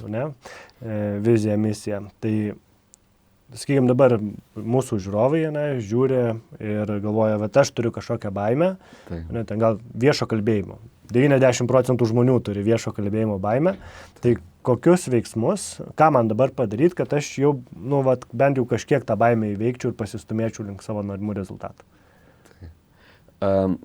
Bet mes ir minim tą raktinį žodį yra baimė. Taip. Tai reiškia, aš labai aiškiai turiu stoti akistaton su ją. Labai aiškiai turiu įsivardinti, kokią aš baimę jaučiu. Taip. Va, kokios mintys palydi tą baimę. Kokie paskui vaizdiniai sukasi Taip, mano galvoje. tada su mintimis mes tos vaizdinius susikūrėm. Ir atitinkamai įsivertinti, o kas blogiausia gali nutikti toje aplinkybėje. Kas blogiausia gali atsitikti. Kas apkalbės, pasijuoks. Tiesiog labai aiškiai savo pasakyti, kur pamatai, kad to, ko labiausiai bijau, tas nieko ten labai blogo man nepadaro. Va. Tada atitinkamai pradėti mąstyti, o kaip aš kitaip galėčiau galvoti. Kodėl aš kartuoju savo žodžius, susimausiu, apsijuoksiu, apie mane kalbėjęs, viskas per neigiamą prizmę. Taip. Bet kai aš suvokiu, kad tie žodžiai kaip tik mane žlugdo patį ir tos pasiekmės, apie kurias aš galvoju, jos nėra tokios blogos, kaip aš įsivaizduoju, aš tada galiu galvoti kitaip. Aš įkvėpsiu, aš nudžiuginsiu, aš praskaidrinsiu nuotaiką, aš įduosiu žinią, kuri žmogui surezonuos ir jisai gal visai kitaip pradės mąstyti. Taip. Viską per teigiamą prizmę. Ir tada, kai pradeda mąstyti per teigiamą prizmę, kada savo tą kartoju, tada atitinkamai elgseną pasirenku. Kaip aš reaguosiu, kaip aš elgsiu. Aš paraudonavau, kaip aš elgsiuosi šitoj vietoj. Gal paleisiu viską juokais. Taip, gal aš tiesiog, taip, kaip tik dar labiau šypsosiuosi. Arba ten, vat, pasidžiaugsiu, kad manyje dar yra išlikęs tas, žinai, toksai nuoširdumas. Nes tas raudonis, jisai, parodo, kad žmogus yra, vat... Kad jam tai yra svarbu. Taip, jam svarbu, nuoširdus, toksai gerų ketinimų vedinas. Taip. Va, ir tada elgsena jį labai irgi yra iškalbinga. Kūno kalba, balso tonas, jie išduoda iš ties, ką iš tikrųjų žmogus mąsto. Taip. Ir svarbu savęs šitoje vietoje nežlugdyti. Ir vat šitos punktus įgyvendinti. Tai stoti akistaton su baime, ją labai aiškiai įsivardinti, atkreipti dėmesį, o ką aš savo kartoju, kai baimę jaučiu. Tada kas blogiausia gali nutikti visame tame. Ir kas geriausia. Ko aš imsiuosi. Taip. Va, bet blogiausia, kad pamatyti, jog tas realiai blogumas, apie kurį aš taip paviršutiniškai pagalvoju, bet kai aš jį įsivardinu, pamatau, kad nieko ten blogo ir nėra. Taip. Ir tada, kaip aš galėčiau mąstyti kitaip, kokius žodžius savo galėčiau kartoti ir atitinkamai, kaip elgsiuosi kitaip. Va, tose aplinkybėse. Taip. Tai aš labai tikiuosi, kad žiūrovai įgyvenins tos punktus ir padarys pokytį.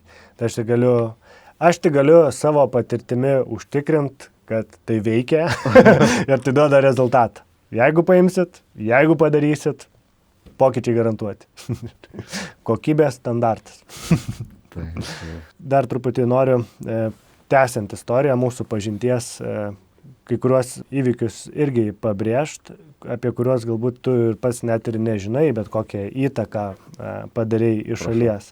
Ne? Tai aš pamenu, kai jau kažkurį laiką dar padirbai trenerių pardavimų ir išėjai iš samdomo darbo, išėjai dirbti ant savęs. Ne? Ir pamenu irgi, tu su manimi nemažai dalinaisi, kaip tau sekasi, su kokiais iššūkiais susiduri, bet per tą gerąją prizmę, žinai, parodai tą ir laisvę, savo laiko planavimą, kad vat, ir gali daugiau laiko su šeima skirti, savo vertybę išpildai, skambinus, kol susitinkam, ne, aš dabar su Saulyte eisiu pietų miegelio. Ir aš taip iš šalies žiūrėdamas, atsimenu irgi, vat aš noriu irgi dirbti ant savęs, ne, žinai, dirbti savarankiškai, kurti kažkokią veiklą, verslą ir šitoje vietoje tu vat savo pavyzdžiu įkvėpi vėl mane pokyčiam. Tai aš neilgai trukus irgi išėjau iš samdomo darbo, ne, pradėjau savarankišką veiklą finansų konsultanto ir tai tu ir įkvėpiai tam pokyčiui ir paskui tapai vienu pirmųjų mano klientų. Jo, ir pamenu, irgi čia yra labai man įsimintina ir svarbi vieta, nes kai aš pradėjau, man gana sunkiai sekėsi, ne? Nes aš neturėjau ten nei žinių, nei kažkokios patirties ir tai visiškai naujas sritis finansai. Jau dabar 6 metai, žinai, bet čia buvo prieš 6 metus, kur buvo visiškai viskas nauja ir pamenu, tave pasikviečiau į konsultaciją, ten London Grill gal buvom susitikę ar kažkokiam restorane. Pamenu, tau pasakoju, ten ant lapo rašau, tu ten savo pro langą kažkur žiūri ir aš suprantu, kad, neįdomu, žinai, sakau, Rimvydai, tau neįdomu, tai sakau, galim, nebetęsti, viskas, jo, sako, man neįdomu, bet kuriuo atveju, jo, aš pasirašysiu sutartį ir man toks, tai tau neįdomu, bet tai kodėl? ir pamenu tavo žodžius, tu pasakei, kad aš čia nesuprantu, žinai, aš žinau, kad reikia investuoti pinigus, kad čia svarbi vieta, aš čia sakai nieko nesuprantu, bet aš pasitikiu tavimi, gal tu sakai šiandien ir nesi čia specialistas ir pats neturi kažkokių kompetencijų, bet čia tik laiko klausimas, ne, tai sako, pažiūrėkim į tai kaip mano investicija į tave, kaip į tavo iš šios ryties specialistą, ne, ir man toks buvo, wow, žinai, kai gyvenime pradedi eiti tuo sąmoningumo keliu, pradedi daryti tai, kas tau patinka, kurti tą pačią veiklą, tai dažnu atveju kaip tik atkrenta nemažai draugų, ne, aplinkos ir būna gaila, bet iš kitos pusės, tai vat ir tu buvai tas asmuo, kuris parodė, kad kas iš tikrųjų yra svarbu, tai ir tau svarbu ta didžioji dalis žmonių, kuriem taip nusispjaut, ką tu darai ir ko tu nedarai. Ir tik tais kaip tai gal bandys kažkaip, nežinau, sumenkint tavo veiklą, tavo tikslus, ką tu čia užsiimi, kokie čia verslai čia ir taip toliau. O tu buvai tas, kuris irgi vis tiek paskatinai, žinai, ir aš pamenu, man mūsų tas pokalbis taip giliai įsirėžė, kur būdavo tikrai ateityje kažkokios situacijos su klientais ir ten prieštaravimai, nepirkdo, pradingdavo žmonės, kur atrodo, jau ten eini procesus, sako, jo, čia reikia, čia konsultuosiu, aš čia noriu, kad būtent tu man padėtum ir būtum mano konsultantas. Ir paskui pradingsta, nebekelia ir ten galiausiai užblokuoja. Ne? Ir aš turėdavau visą laiką pasirinkimą, ar man koncentruotis į tas nesėkmes, ne, kur man klientas tiesiog pradingo ir net nepaaiškino, kodėl, gal ten tiesiog, nežinau, pasikeitė kažkas jo gyvenime ir tiesiog nenorėjo man sakyti. Ar galiu koncentruotis tokius nuoširdžius žmonės, ne, ir tokias situacijas, kur kažkas visgi mato mano vertę, kažkas visgi mato prasmę to, ką aš darau ir mane visgi palaiko ir man padeda, tiki manim, žinai. Tai šitoje vietoje, nežinau, gal tu tai ir neatkreipi dėmesio, bet man tai irgi buvo svarbi gyvenimo dalis, kuri leido toje srityje 6 metus ir būdžinai. Tai. Tai aš čia norėčiau reaguoti taip, kad čia, žinai, susisėjo irgi vertybiniai dalykai mūsų. Man labai svarbi buvo sąžiningumo linija ir ta kryptis, sąžiningumas. Ir aš matau, kaip tu sąžiningai tą visą įeini, tai kaip tu sąžiningai nori pagelbėti, kaip tau sąžiningai rūpi. Aš labai aiškiai jaučiau, kad nėra intereso tau įbrukti mano atžvilgiu. Tau buvo interesas suprasti mano aplinkybės, tu gilinaisi, aš ten kažkaip tuo laikotarpiu iš tikrųjų ten nenorėjau labai gilintis, galvoju, tu čia esi toj srity, tavo čia darbas, tai belieka tavim tik pasitikėti. Tuo labiau, kai matau, kad tu neši tą sąžiningumo vėliavą. Ir man taip viskas susiderino ir galvoju, daryk viską, tavim pasitikiu.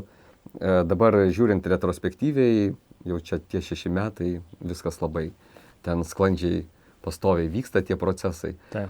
Ir ten viskas kaip turi būti. Ir šitoje vietoje vėlgi, čia mano indėlis, reikia suprasti, kad yra labai minimalistinis tai, ką tu akcentuoji. Viskasgi tavo elgsenoj paslėpta. Nes tai yra pasiekmė, kaip aš elgiuosi. Mano interpretacija gal, žinai, tokia. Taip, tu matai, kiek daug visko mąstėjai. Kiek daug visko mąstėjai, kokių tavo pas tave patirčių buvo. O iš mano perspektyvos žvelgiant, aš, vertybiškai man patrauklus, pakeliui, aš pasitikiu. Tai jeigu apibendrinant šitą istoriją, tai kad darom mes pokytį kitiem žmonėm per savo pavyzdį. Tai reiškia, negalim įtakoti kito žmogaus, pasakyti, kad padaryk taip, ne, arba kitaip, taip elkis arba nesielk, nes geriausiai kalba mūsų veiksmai. Tai vat ir tavo veiksmai, kuriuos tu demonstravai, ar išeidamas dirbti savarankiškai, ne, ar patikėdamas manimi kaip konsultantu, tai ir buvo tas man postumis į priekį irgi tą veiklą eit, daryt ir nepamest tos prasmės ir pačio tikėjimo. Ja. Bet ir visoje toje istorijoje svarbus elementas ir buvo tas, kad visą laiką yra dalis žmonių, kurie tavęs nepalaikys, kad ir ką tu bedarytum. Ten pasaulį keičiančią misiją gali įgyvendinti, vis tiek bus dalis žmonių, kurie sakys nesąmonę, tu negali, tau nepavyks, iš vis ką tu čia prisigalvoji. Ir tikėtina, kad mažesnė dalis, vienas kitas bus tie, kurie tavim tikės, tave palaikys. Tai žiūrovam pasirinkimas yra visą laiką, kur tą dėmesį savo nukreipsi, nes gali labai greitai pasimautant ir patikėti kažkokių kitų žmonių melu, kurie tave įtikins, kad tu negali, arba remtis tai žmonėmis, turėti galbūt mažiau jų šalia vieną kitą, bet tą tikrą draugystę, kuri padės augti, skatins pokyčius per savo pavyzdį, ir įkvėps visgi įgyvendinti savo tikslus ir idėjas. Taip. Bet šito vietoje aš apie ką dabar pagalvojau, kad iš tikrųjų vėlgi, tu matydamas tą manąjį pokytį gyvenimišką, išėjimą iš to samdomo darbo į privačią veiklą, tai atitinkamai tu ir darai veiksmus, kad su manimi turėti tam tikrą santykį ir tą patirtį pasiimti. Ir kur čia yra niuansas, kad labai, sakyčiau, teisingas kelias, mat aš atsidūręs toj aplinkybei, irgi susidūriau su žmonėmis, su kompanijomis, kurios manimi patikėjo ir mano kompetenciją pirko. Ir tada, kai aš susidūriau su tai žmonėmis, jie man gerą padarė ir tada atrodo, aš irgi gerą galiu daryti. Galiu irgi lygiai taip pat patikėti, kaip jie patikėjo manim. Nes jie realiai irgi pirko katę maiše, nežinodami, kokia kompetencija slepiasi many. Jie tik žinojo priešistorę manąją. Ir kada ta patirtis atsidūrė manyje su jų gerų pavyzdžių, tada, o kodėl man taip nepasielgti? Kodėl man, matant gerą žmogų, kurio intencijos ketinimai geri mano atžvilgiu, kodėl man juo nepatikėti skrupulingai nesigilinant į tą turinį? Jo yra duona kasdieninė, tegul jisai tame tobulėja, aš pasitikėsiu, ten investicijos nebuvo kažkokios, kad ten, žinai, baisu tą daryti, labai minimalios ir ten taip labai saugios, sakyčiau. Nuo ko ar vertėtų pradėti? Taip. Kad paskui ne per godumą ar per kažką neprisimti per didelių rizikų. Taip. Ir ten gali drąsiai taip bandyti. Taip. Ir tas bandymas jisai išsivertė į tai, kad tos investicijos vis didėjo, kurios buvo dedamos ir paskui ir pats daugiau pradėjai savarankiškai investuoti, ko irgi dalinais. Tai kas atrodo maži žingsneliai, gal dabar kažkokio didelio pokyčio neduoda, bet ilgalaikiai perspektyvoje ir įpročiai ugdosi, ir disciplina tam atsiranda. Ir kai dar atsiranda kažkokių daugiau pinigų, laisvų pinigų, kuriais gali disponuoti, tada jau tu turi kažkokią patirtį ir atitinkamai gali irgi pasirinkimus visai kitus rinktis. Taip, čia labai kas gerai, kad formuoja tam tikrus įpročius ir natūraliai tave įtraukia po to pasidomėti, arba ataskaitos ateina. Ką daro, taip, kodėl kas vyksta, kas rinkoje vyksta, taip. Ir tas augina, brandina tą finansinį raštingumą. Bet kalbant apie mūsų tą santykį, apie pasitikėjimo kreditą, tai jisai be rizikų buvo šiuo atveju. O gerai, o iš tavo perspektyvos, kaip manai, kodėl reikia investuoti? Aš, daugiau žiūriu per tą prizmę, vėlgi, per vartotojiškumo prizmę, kur aš pirmiausia labai norėčiau, kad suklusti ties to, kiek mums visko reikia. Kad nebūtume tie vartotojai besaikiai, kur tik savo ir visus pinigus tik tai į kažkokius daiktus. Taip. Kad ne čia yra koncentracija. O kas liečia investavimą, tai aš į investiciją žiūriu kaip į tą tokį saugumą saugumą vėlgi ilgalaikiai perspektyvoje, Taip. kur norisi turėti tokį finansinį garantą bent jau 12 mėnesių, Taip. kuris leistų, kad ir atsitikus kažkokiem įvykiam, jausti saugiam, kad aš padengsiu reikalingas išlaidas. Taip. Ten maisto bus nupirkti šeimai, ten būreliai kažkokie vaikam, vaikui šiuo atveju dukrytei, kurią aš turiu, ten kiti kažkokie svarbus baziniai dalykai. Bet vėlgi, kad būtų tas finansinis saugiklis irgi labai toks aiškiai pamatuotas, be rizikų, be jokių. Taip. Žinai, man ko labai nesinori, kad būtų ten kreditai bankam ar ten, žodžiu, kas jaunystėje atrodo, visi turi, visi perka ir norisi man, žinai, imi paskolas, imi kad greičiau turėti. Taip, kad greičiau turėti. Aš esu dabar tame etape, kur aš to visiškai nenoriu ir jeigu aš noriu kažką įsigyti, tai jeigu yra pinigų, aš tada galiu sau leisti. Jeigu nėra, Rimvydai, būk mielas, pabūk be to. Susimažim poreikius. Tiesiog man to nereikia. Taip. Tiesiog realiai suvoki, kad dabar gal reikia, bet jeigu galimybės to neišveža. Ne? Bet kad ir galimybės išveža. Pavyzdžiui, turiu telefoną, jisai man patinka, jisai geras, jis atitinka mano lūkesčius, jau ten jam 5 metai. Aš galėčiau nusipirkti tą naujausią kažkokį, bet nereikia man jo. Taip. Nereikia, ką man dabar leisti tos pinigus, kai man pilnai užtenka to. Ir paskambint gali, parašyt gali. Taip, ten socialiniai tinklai ir visa kita. Ir man to labai užtenka. Ir aš noriu taip gyventi. Ir tą garantą tokį finansinį sukaupti, vardant to, kad pasirūpinčiau kitais, kurie yra aplink mane. Ko jiems gali reikėti papildomai. Gerai.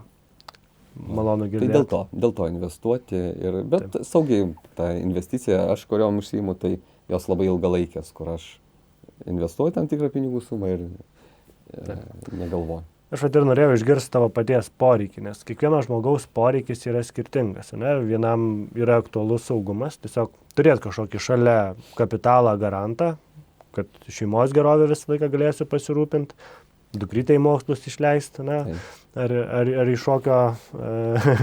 šokio konkursus. O kitiem galbūt kažkokia ten finansinė laisvė, kažkokia finansinė nepriklausomybė, gal ten taupo investuoja tam, kad, nežinau, ten gali ir geresnį automobilį nusipirkti. Ir tai yra greitesnis būdas tą kapitalą susigeneruoti. Ir viskas yra su tuo gerai. Tai kiekvienas žmogus turi savo tikslus, savo poreikius, o čia yra įrankis, kuris padeda tuos tikslus pasiekti greičiau. Aišku, ten viskas priklauso, kaip tą darai, kaip investuoji, kiek esi su to susipažinęs. Ten daug rizikų yra įvairiausių, kas be ko. Tai aš, sakau, esu toksai, tame nesu pažengęs ir saugiai labai tą darau, be rizikų, sakyčiau, ir tiesiog man patinka taip lengvai žaisti tame, bet... Tai galima visgi investuoti ir saugiai, ir paprastai, ir neskiriant laiko. Taip. Ko dažniausiai žmonės ir bijo. Arba prarast pinigus, arba kad reikės ilgai ten gilintis, daug laiko skirti, ar ten, nežinau, kažkur turės specifinių žinių, išsilavinimą tam. Tai galima tikrai ir kažkokius paprastus žingsnius daryti, kurie vis tiek po truputį ves prie to rezultato. Čia koreliuoja, kuo didesnė rizika, tuo didesnis pelnas. Tas koreliuoja, taip. Arba, saugiai investuoji, tai nebaisu ir prarasti. Tarkim, tų investicijų, nes nėra ten kažkokios sumos didelės. Gerai. Ačiū, kad pasidalinai. Tai apibendrinom ir galim važiuoti toliau. Sekantis mano gyvenime etapas, prie kurio irgi pokyčio prisidėjai, tai mano karjeroje buvo toks lūžis, kur viskas puikiai sekėsi, augo verslas, veikla, turėjau didelę komandą. Bet taip nutiko, kad Skirmantas Malinauskas padarė video ir kompaniją, su kuria aš dirbau, sumaišė su žeme. Žemiau plintuso reputaciją numušė. Ir tuo metu aš labai buvau irgi tą kompaniją įtikėjęs, nes 5 metus tam paskyriau, su tą kompaniją bendradarbiavau.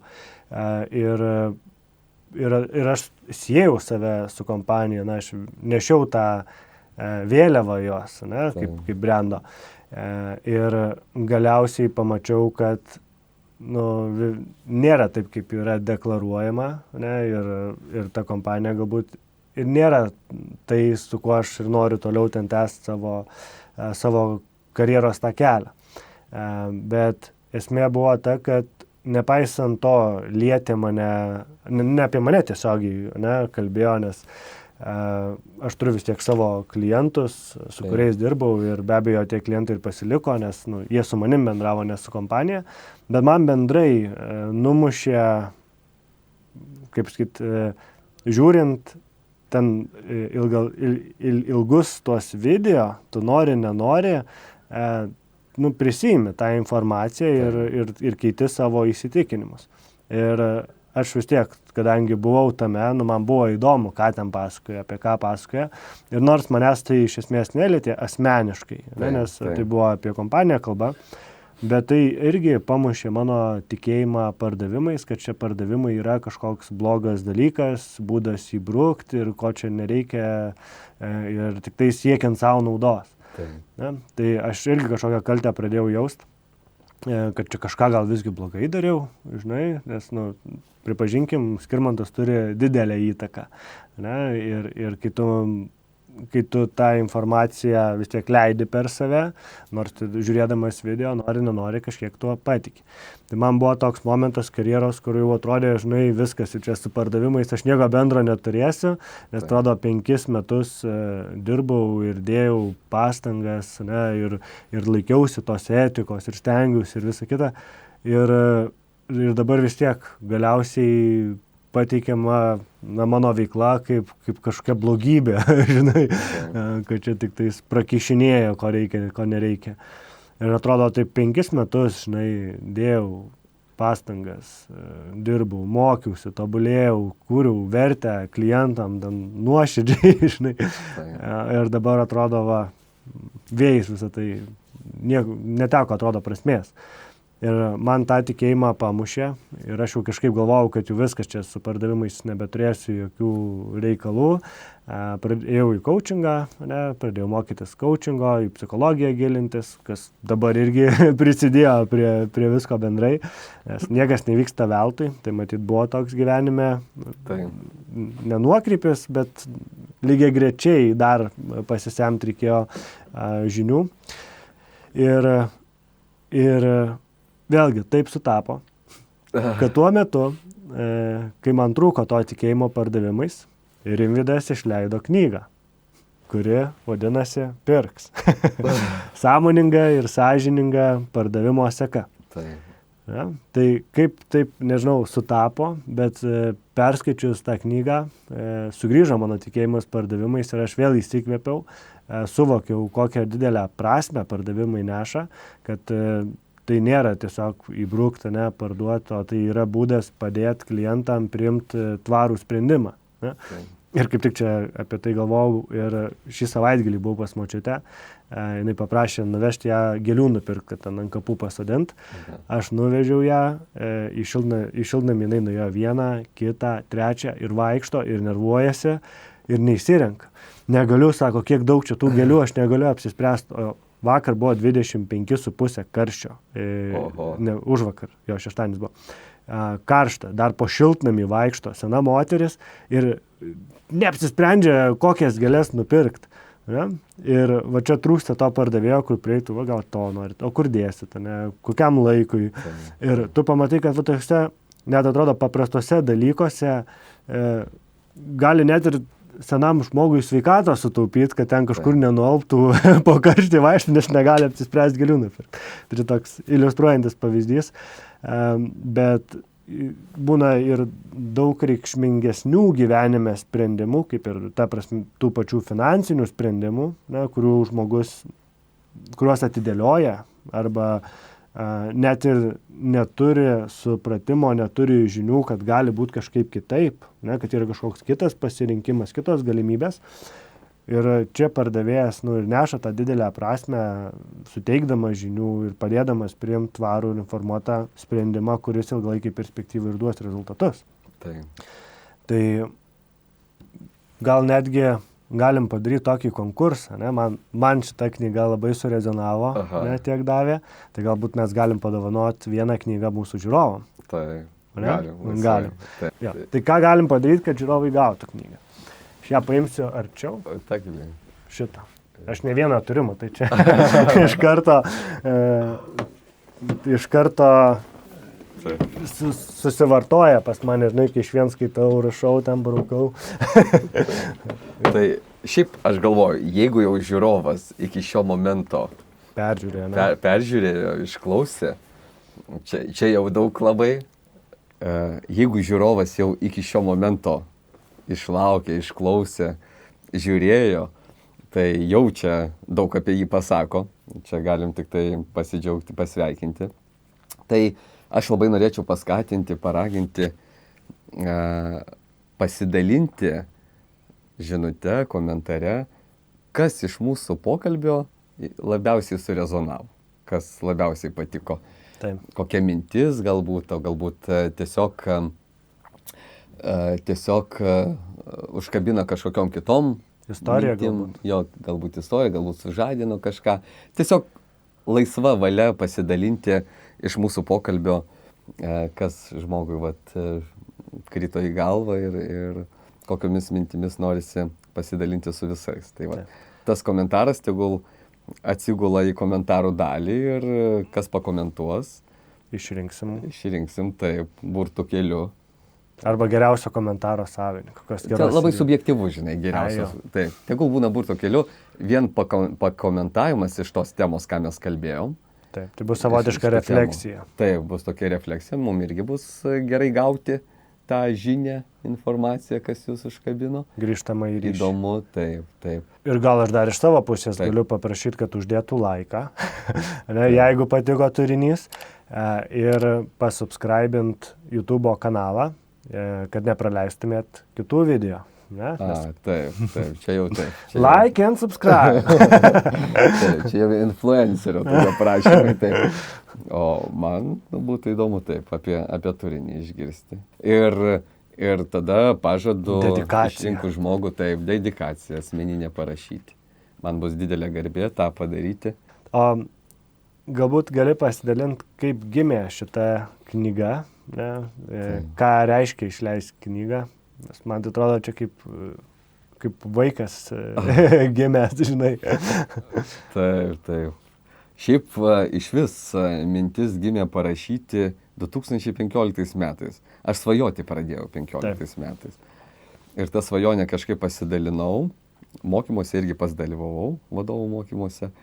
Ir pasidalinau tą svajonę, bet, žinai, ta tokia svajonė paleista buvo. Bet taip jaučiau, kad visiškai esu tuščias rašyti knygą, pradėjau generuoti mintis, kas čia galėtų būti, kokie personažai. Na ir ten į nautus rašydavausi. Švikas ten gavosi, nieko, žodžiu, nepriejau prie to, kad jau pradėti rašyti kompiuteryje.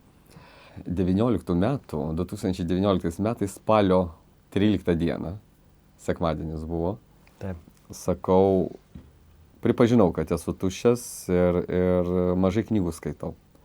Ir sakau, reikia kaip vertybę padaryti knygų skaitimą ir skaityti kasdien, įprotį tokį suformuoti.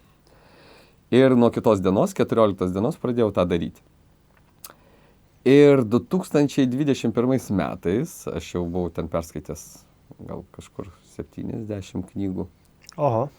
2021 metų spalio 9 dieną prabundu 3 nakties 15 minučių ir ateina mintis, kaip noriu rašyti knygą. Geras. Kokiu principu ją išpildyti. Aš greitai į nautus tik užsirašau, užmiegu, ryte atsikeliu, atsimenu, kad tą veiksmą dariau, paskaitau, o tinka. Ir tada jau prasidėjo mano rašymas. Ir norėjau parašyti kitaip negu tose knygose, kurias buvau perskaitęs. Kažką kitoniškiau. Dar taip labai netikėjau, kad man gausis, bet po 100 puslapių žiūriu, kad visai jau dėliojasi knygos puslapių skaičius toksai. Norėjusi dar tuo pačiu, kad nebūtų sausa knyga. kad apimtų ir vertybės, ir įpročius, ir kasdienę rutiną, ir baimių tų pačių suvaldymą, ir viziją, ir misiją, tokią plačiau apimti, kad pardavimas iš esmės yra ilgalaikio santykio kūrimas. Taip. Verslo aplinkoj, tiek asmeniniuose santykiuose. Didžiausias pardavimas. Taip, savęs parduodi visam gyvenimui. Ir santykė su savimi. Irgi lygiai taip pat. Mes darom tos pačius pardavimus. Ar man čia dabar Į klubą išvaryti ar knygą paskaityti. Tai reikia pavyzdys, parduoti savo idėją. Taip. Ar valgyti nesveiką kažkokį produktą ar sveiką. Žinai, pasirinkimas ir ką aš pirksiu. Ką man parduos aplinka. Ir į tai įeina daugiau. Ne tik tam tikri veiksmai, į tai įeina ir vertybiniai dalykai. Ir įpročiai, kuriuos svarbu suformuoti. Taip. Tai ji yra tokia platesnio turinio. Ir galiausiai 24 metų rugsėjo 10 dieną padėjau tašką. Sakau, viskas redaktoriai atiduodu, nes nebus galo. Nes vis pradedu skaityti, vėl norisi papildyti, norisi patobulinti, tas puslapių skaičius jau auga, kažkaip galvoju, niekas jos neims, nes bus per stora. O dabar sakyčiau, toks 300 puslapių, 304 ir 15 minučių, jeigu žmogus skirtų per dieną paskaityti, per mėnesį jau ją perskaito ir visą tą turinį turi savo galvoj. Geras. Tai, bet čia tinka ne tik pardavėjams. Taip, visiems čia ir pirkėjams, ir žmonėms, kurie su pardavimais nieko bendro neturi. Visiškai. Realiai pardavimas tai jisai vyksta visų gyvenimuose. Tik tai mes to neįvardėm kaip pardavimas. Nes mes pardavinėm savo mintis, savo kompetenciją, savo asmenybę, savo požiūrį. Čia irgi vyksta pardavimas. Taip. Mes tuos punktus išpildom, tik tai kas nesusidūrė su pardavimais, jie to nevadina tais raktiniais žodžiais, kaip vadinam mes.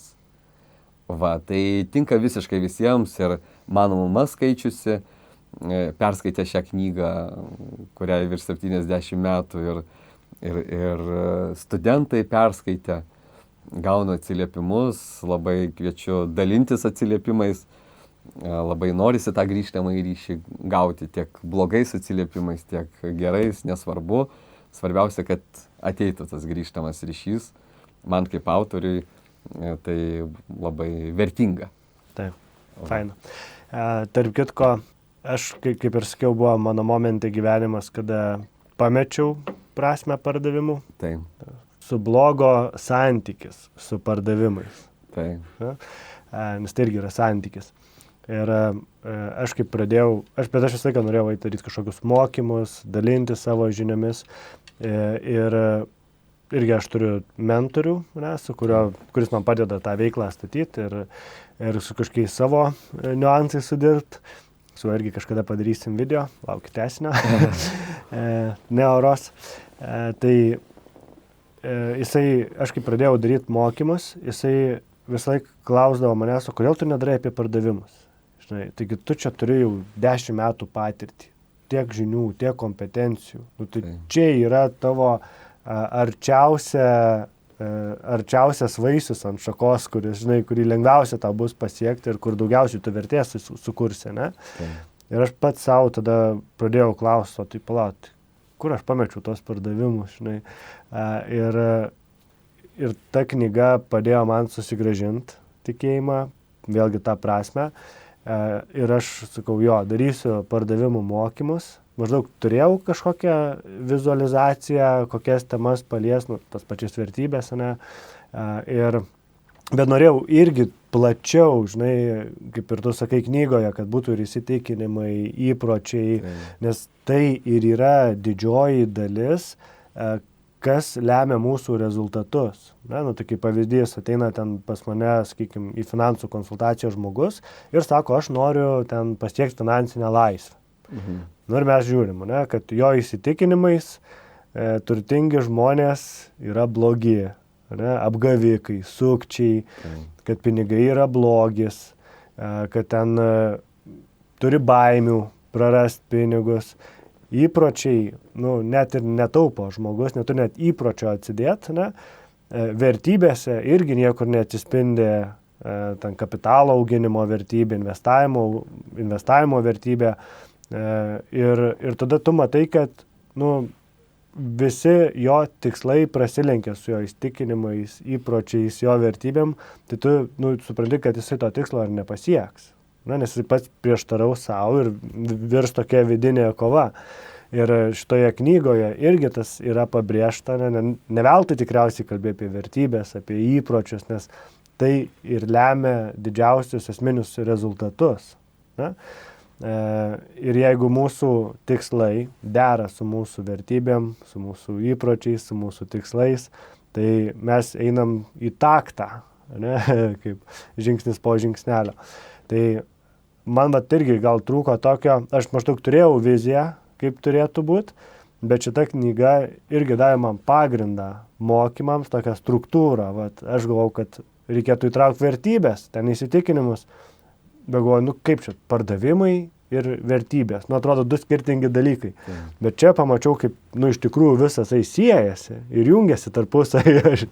Tai vėl kažkokiam gyvenimo taške, kur aš noriu padaryti pokytį, noriu eiti dalintis, daryti mokymus, atsiranda Rimvydas ir sako, žinai, yra sistema, yra metodika, nes mes kaip ir su tavim kalbėjom, aš paskui paskambinau tau, sakau, aš noriu daryti mokymus, bet aš neturiu kažkokios metodikos, ne?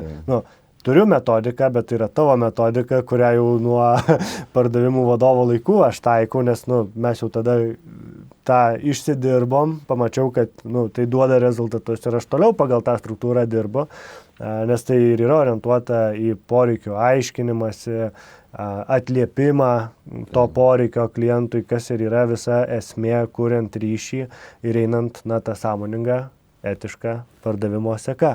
Tai taip atrodo vėl visur taškai susidėliojo ir taip, kur aš atrodo einu link savo vizijos, link savo tikslų, tai vėl Rimvydas duoda įrankius iš šalies, to pats gal net ir sąmoningai nesuvokdamas.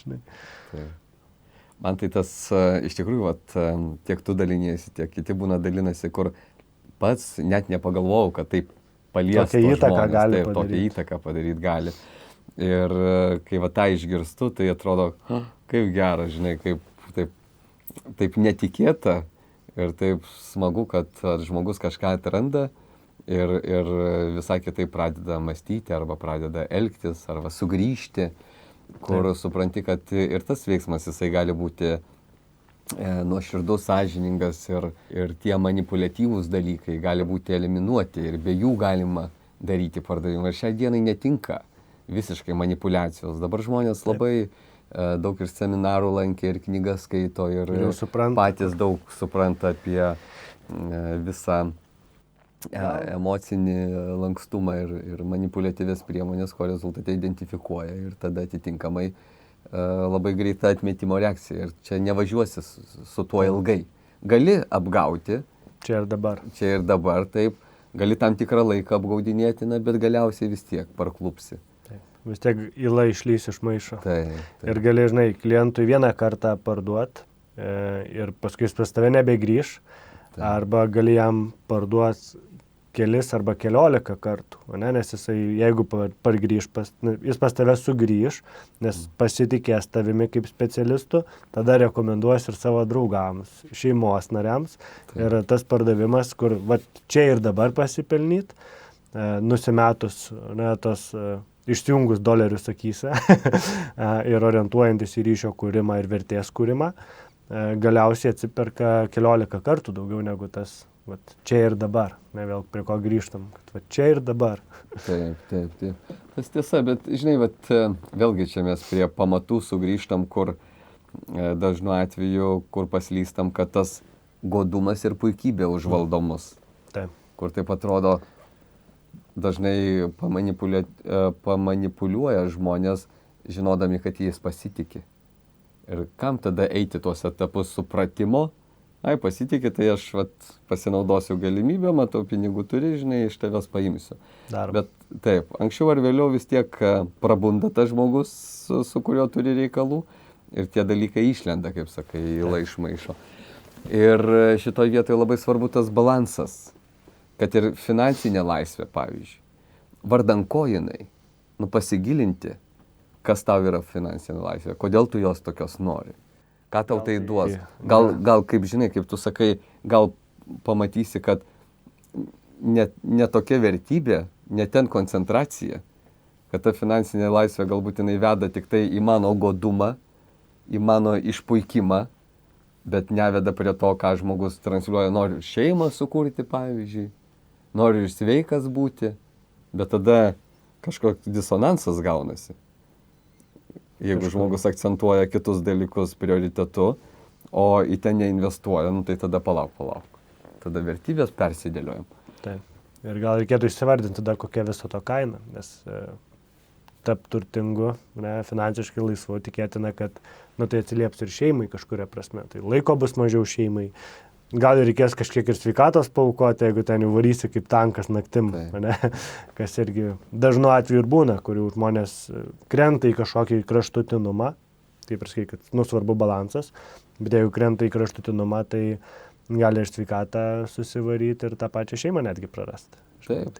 Ir žinai, tas turtingas, daug pinigų, tai yra labai abstraktu. Taip. Ir kiekvienam skirtingai gali būti. Viskas priklauso nuo to, ką tu nori pirkti už tos pinigus, ir kada tu jausiesi turtingas. Ir žinai, yra dar gal niekada ir nesijausi. Gal ir niekada nesijausi. Jeigu tu, tarkim, nori turtų dėl pavydo, kad tu pavydi kitam, kad turi daugiau. Arba nori pasirodyti prieš kažką. Taip, ar prieš kažką pasirodyti ir vis nori daugiau ir supranti, kad to daugiau nėra ribų. Taip. Visada bus turtingesnių, visada bus gražesnių, plaukuotesnių, aukštesnių.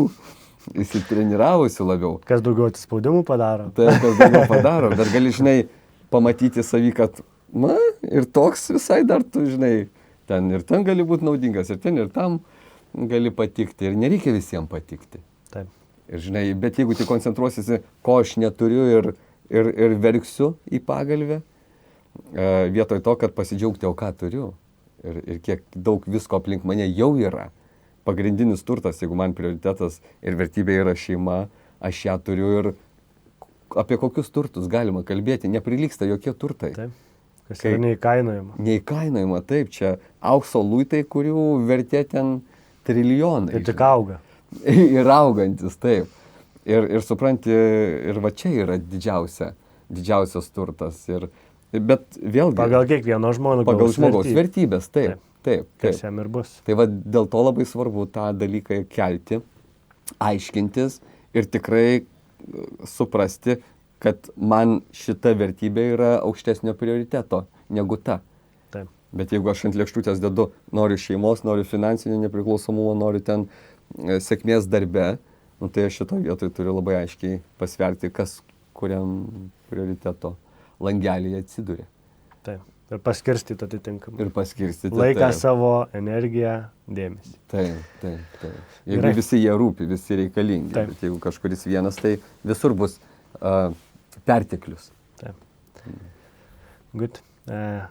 Einam jau gal po truputį į pabaigą, nes jau yra atminties kortelės baigėsi vieta. Ir žmonių dėmesio limitas jau senka. Jaučiu. Tai gerai, tada pabaigai, kadangi žinau, kad daug knygų skaitai, tai pasidalink top 3 rekomendacijom knygų, ką vertėtų kiekvienam perskaityti. Aha. Sunkiai užduotis. Sunkiai užduotis, labai sunkiai. Kiek knygų per metus, iki 70 perskaitai? Ne, per metus dabar 30 gaunasi, 30 su trupučiu. Visai, 35, 36. Įvairiai, ne į kiekybę orientuotas esu, o į kokybę. Įvairias knygas skaitau, bet šiandien kalbėjom apie pasirinkimą, tu žodį tą vartojai.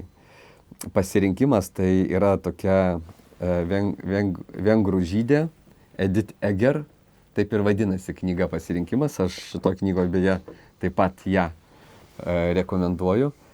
Tai labai verta perskaityti. Tai yra Antras pasaulinis karas, koncentracijos stovykla, žmogus išgyvena koncentracijos stovyklą, sulaužytų stuburų, grįžta ten iš lavonų krūvos ištraukiama ir jinai psichoterapeutė tampa. Ir ten yra labai tokių daug gyvenimiškų pamokų, kaip mums labai aiškiai suvokti, kaip tvarkyti su šitais dalykais, jeigu mes susiduriam su dideliais kažkokiais gyvenimo iššūkiais. O kitas dalykas, kas nesusiduria, o tuos iššūkius susikuria, visokios aplinkybės, tarkim, taip jau lemia, kur mus šiek tiek parklubdo, kad mes pastebėtume, jog mes gyvenam taip gerai ir mums tiek nedaug reikia, o mes tiek bėgam dėl kažko ir vis tada klumpam. Vis daugiau. Ir pagauti, kad mes nukrypstam nuo tos gyvenimo linijos, vardan ko mes čia esam. Ir tą suvokti. Tai vardan ko mes čia esam?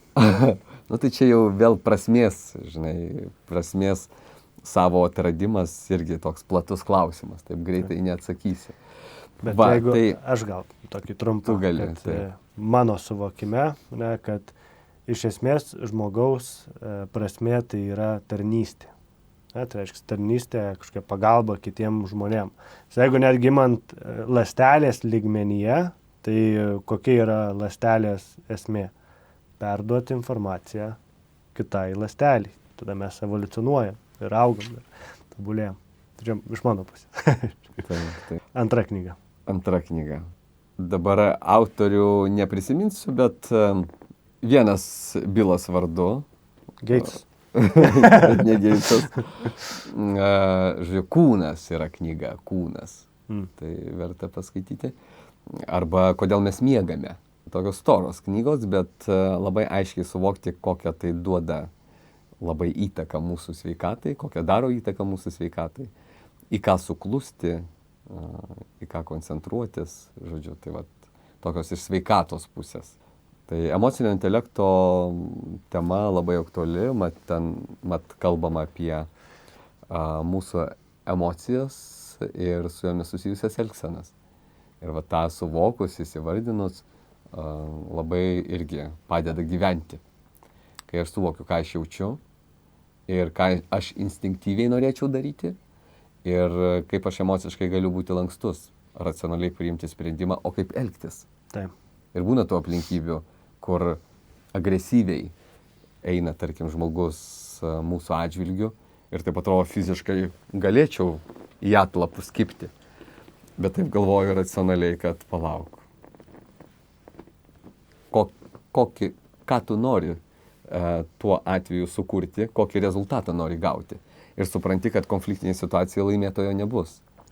Tu gali priimti savo elgseną, kad konfliktas neįsipliekstų. Ir tada atitinkamai jauti, kad ta emocija, kuri nekontroliuojama pasireiškia pykčio, ji gali pavirsti greitai ten... Meilės kitam emocija, taip, džiaugsmo emocija, kur aš pradedu visai kitaip pozicionuoti. Kūnas visai kitaip išreiškia tas emocijas, kur rodau interesą, kad neįsipliekstų, nes aš tave gerbiu, aš tave suprantu. Priimu, taip. Aš suprantu, kad tai ne apie mus, tai yra, turiu galvoje ne apie tą situaciją, tai yra apie mūsų vidinius tam tikrus išgyvenimus, kurie paskatina toj situacijoje taip elgtis. Traumas kažkokios. Taip, galbūt tas žmogus, kažkas jį aprėkė, galbūt kažkas asmeniniuose santykiuose negerai. Ir kai aš bandau empatiškai tai pagalvoti, tai tada atitinkamai tą elgseną kitokią ir pasirinku. Tai emocinis lankstumas, neprisirišant prie autoriaus. Ja, tai manau vienas esminių įgūdžių šiais laikais, kas yra tikrai būtina reikalinga, nes kitu atveju būsi aplinkybių auka. Ir aplinkybės įtakos tavo gyvenimą, o jeigu esi emociškai intelektualus, tai tu pats galėsi pasirinkti, kaip reaguoti į tas aplinkybės, ir kokius sprendimus iš to priimti. Taip. Gerai, jau Linas sako, kad išnaudojom kortelių atmintį, čia aišku galėtumėm dar... Siaubekas, laikas bėga. Jo, o kai atvažiavai, sakyti, ką čia dabar 2 valandas, tiek kalbėsim, 3 valandas. Siaubas. Tai tada šitą linksmą dainelę ir uždarom, ne? Nebent turi galbūt dar palinkėjimą žiūrovams. Taip. Aš kviečiu parašyti, labai norisi jūsų reakcijų. Va, o linkiu, būkit sveiki, nuolat tobulėkit, nuolat aukit, nuolat būkite žingeidus. Susitikim Vilniaus gatvėse, susitikim socialiniuose tinkluose, labai kviečiu pažinti vieni kitus, pasiimti vieniems iš kitų, kuo daugiau ir gyventi tą tokį sąmoningą, sąžiningą ir vertybiškai pripildytą gyvenimą. Tai va to visiems jums linkiu. Tai dar tada tavęs vienas prašymas, užduok klausimą kitam pašnekovui, kuris atėjęs turės atsakyti. Taip. Kitas pašnekovė.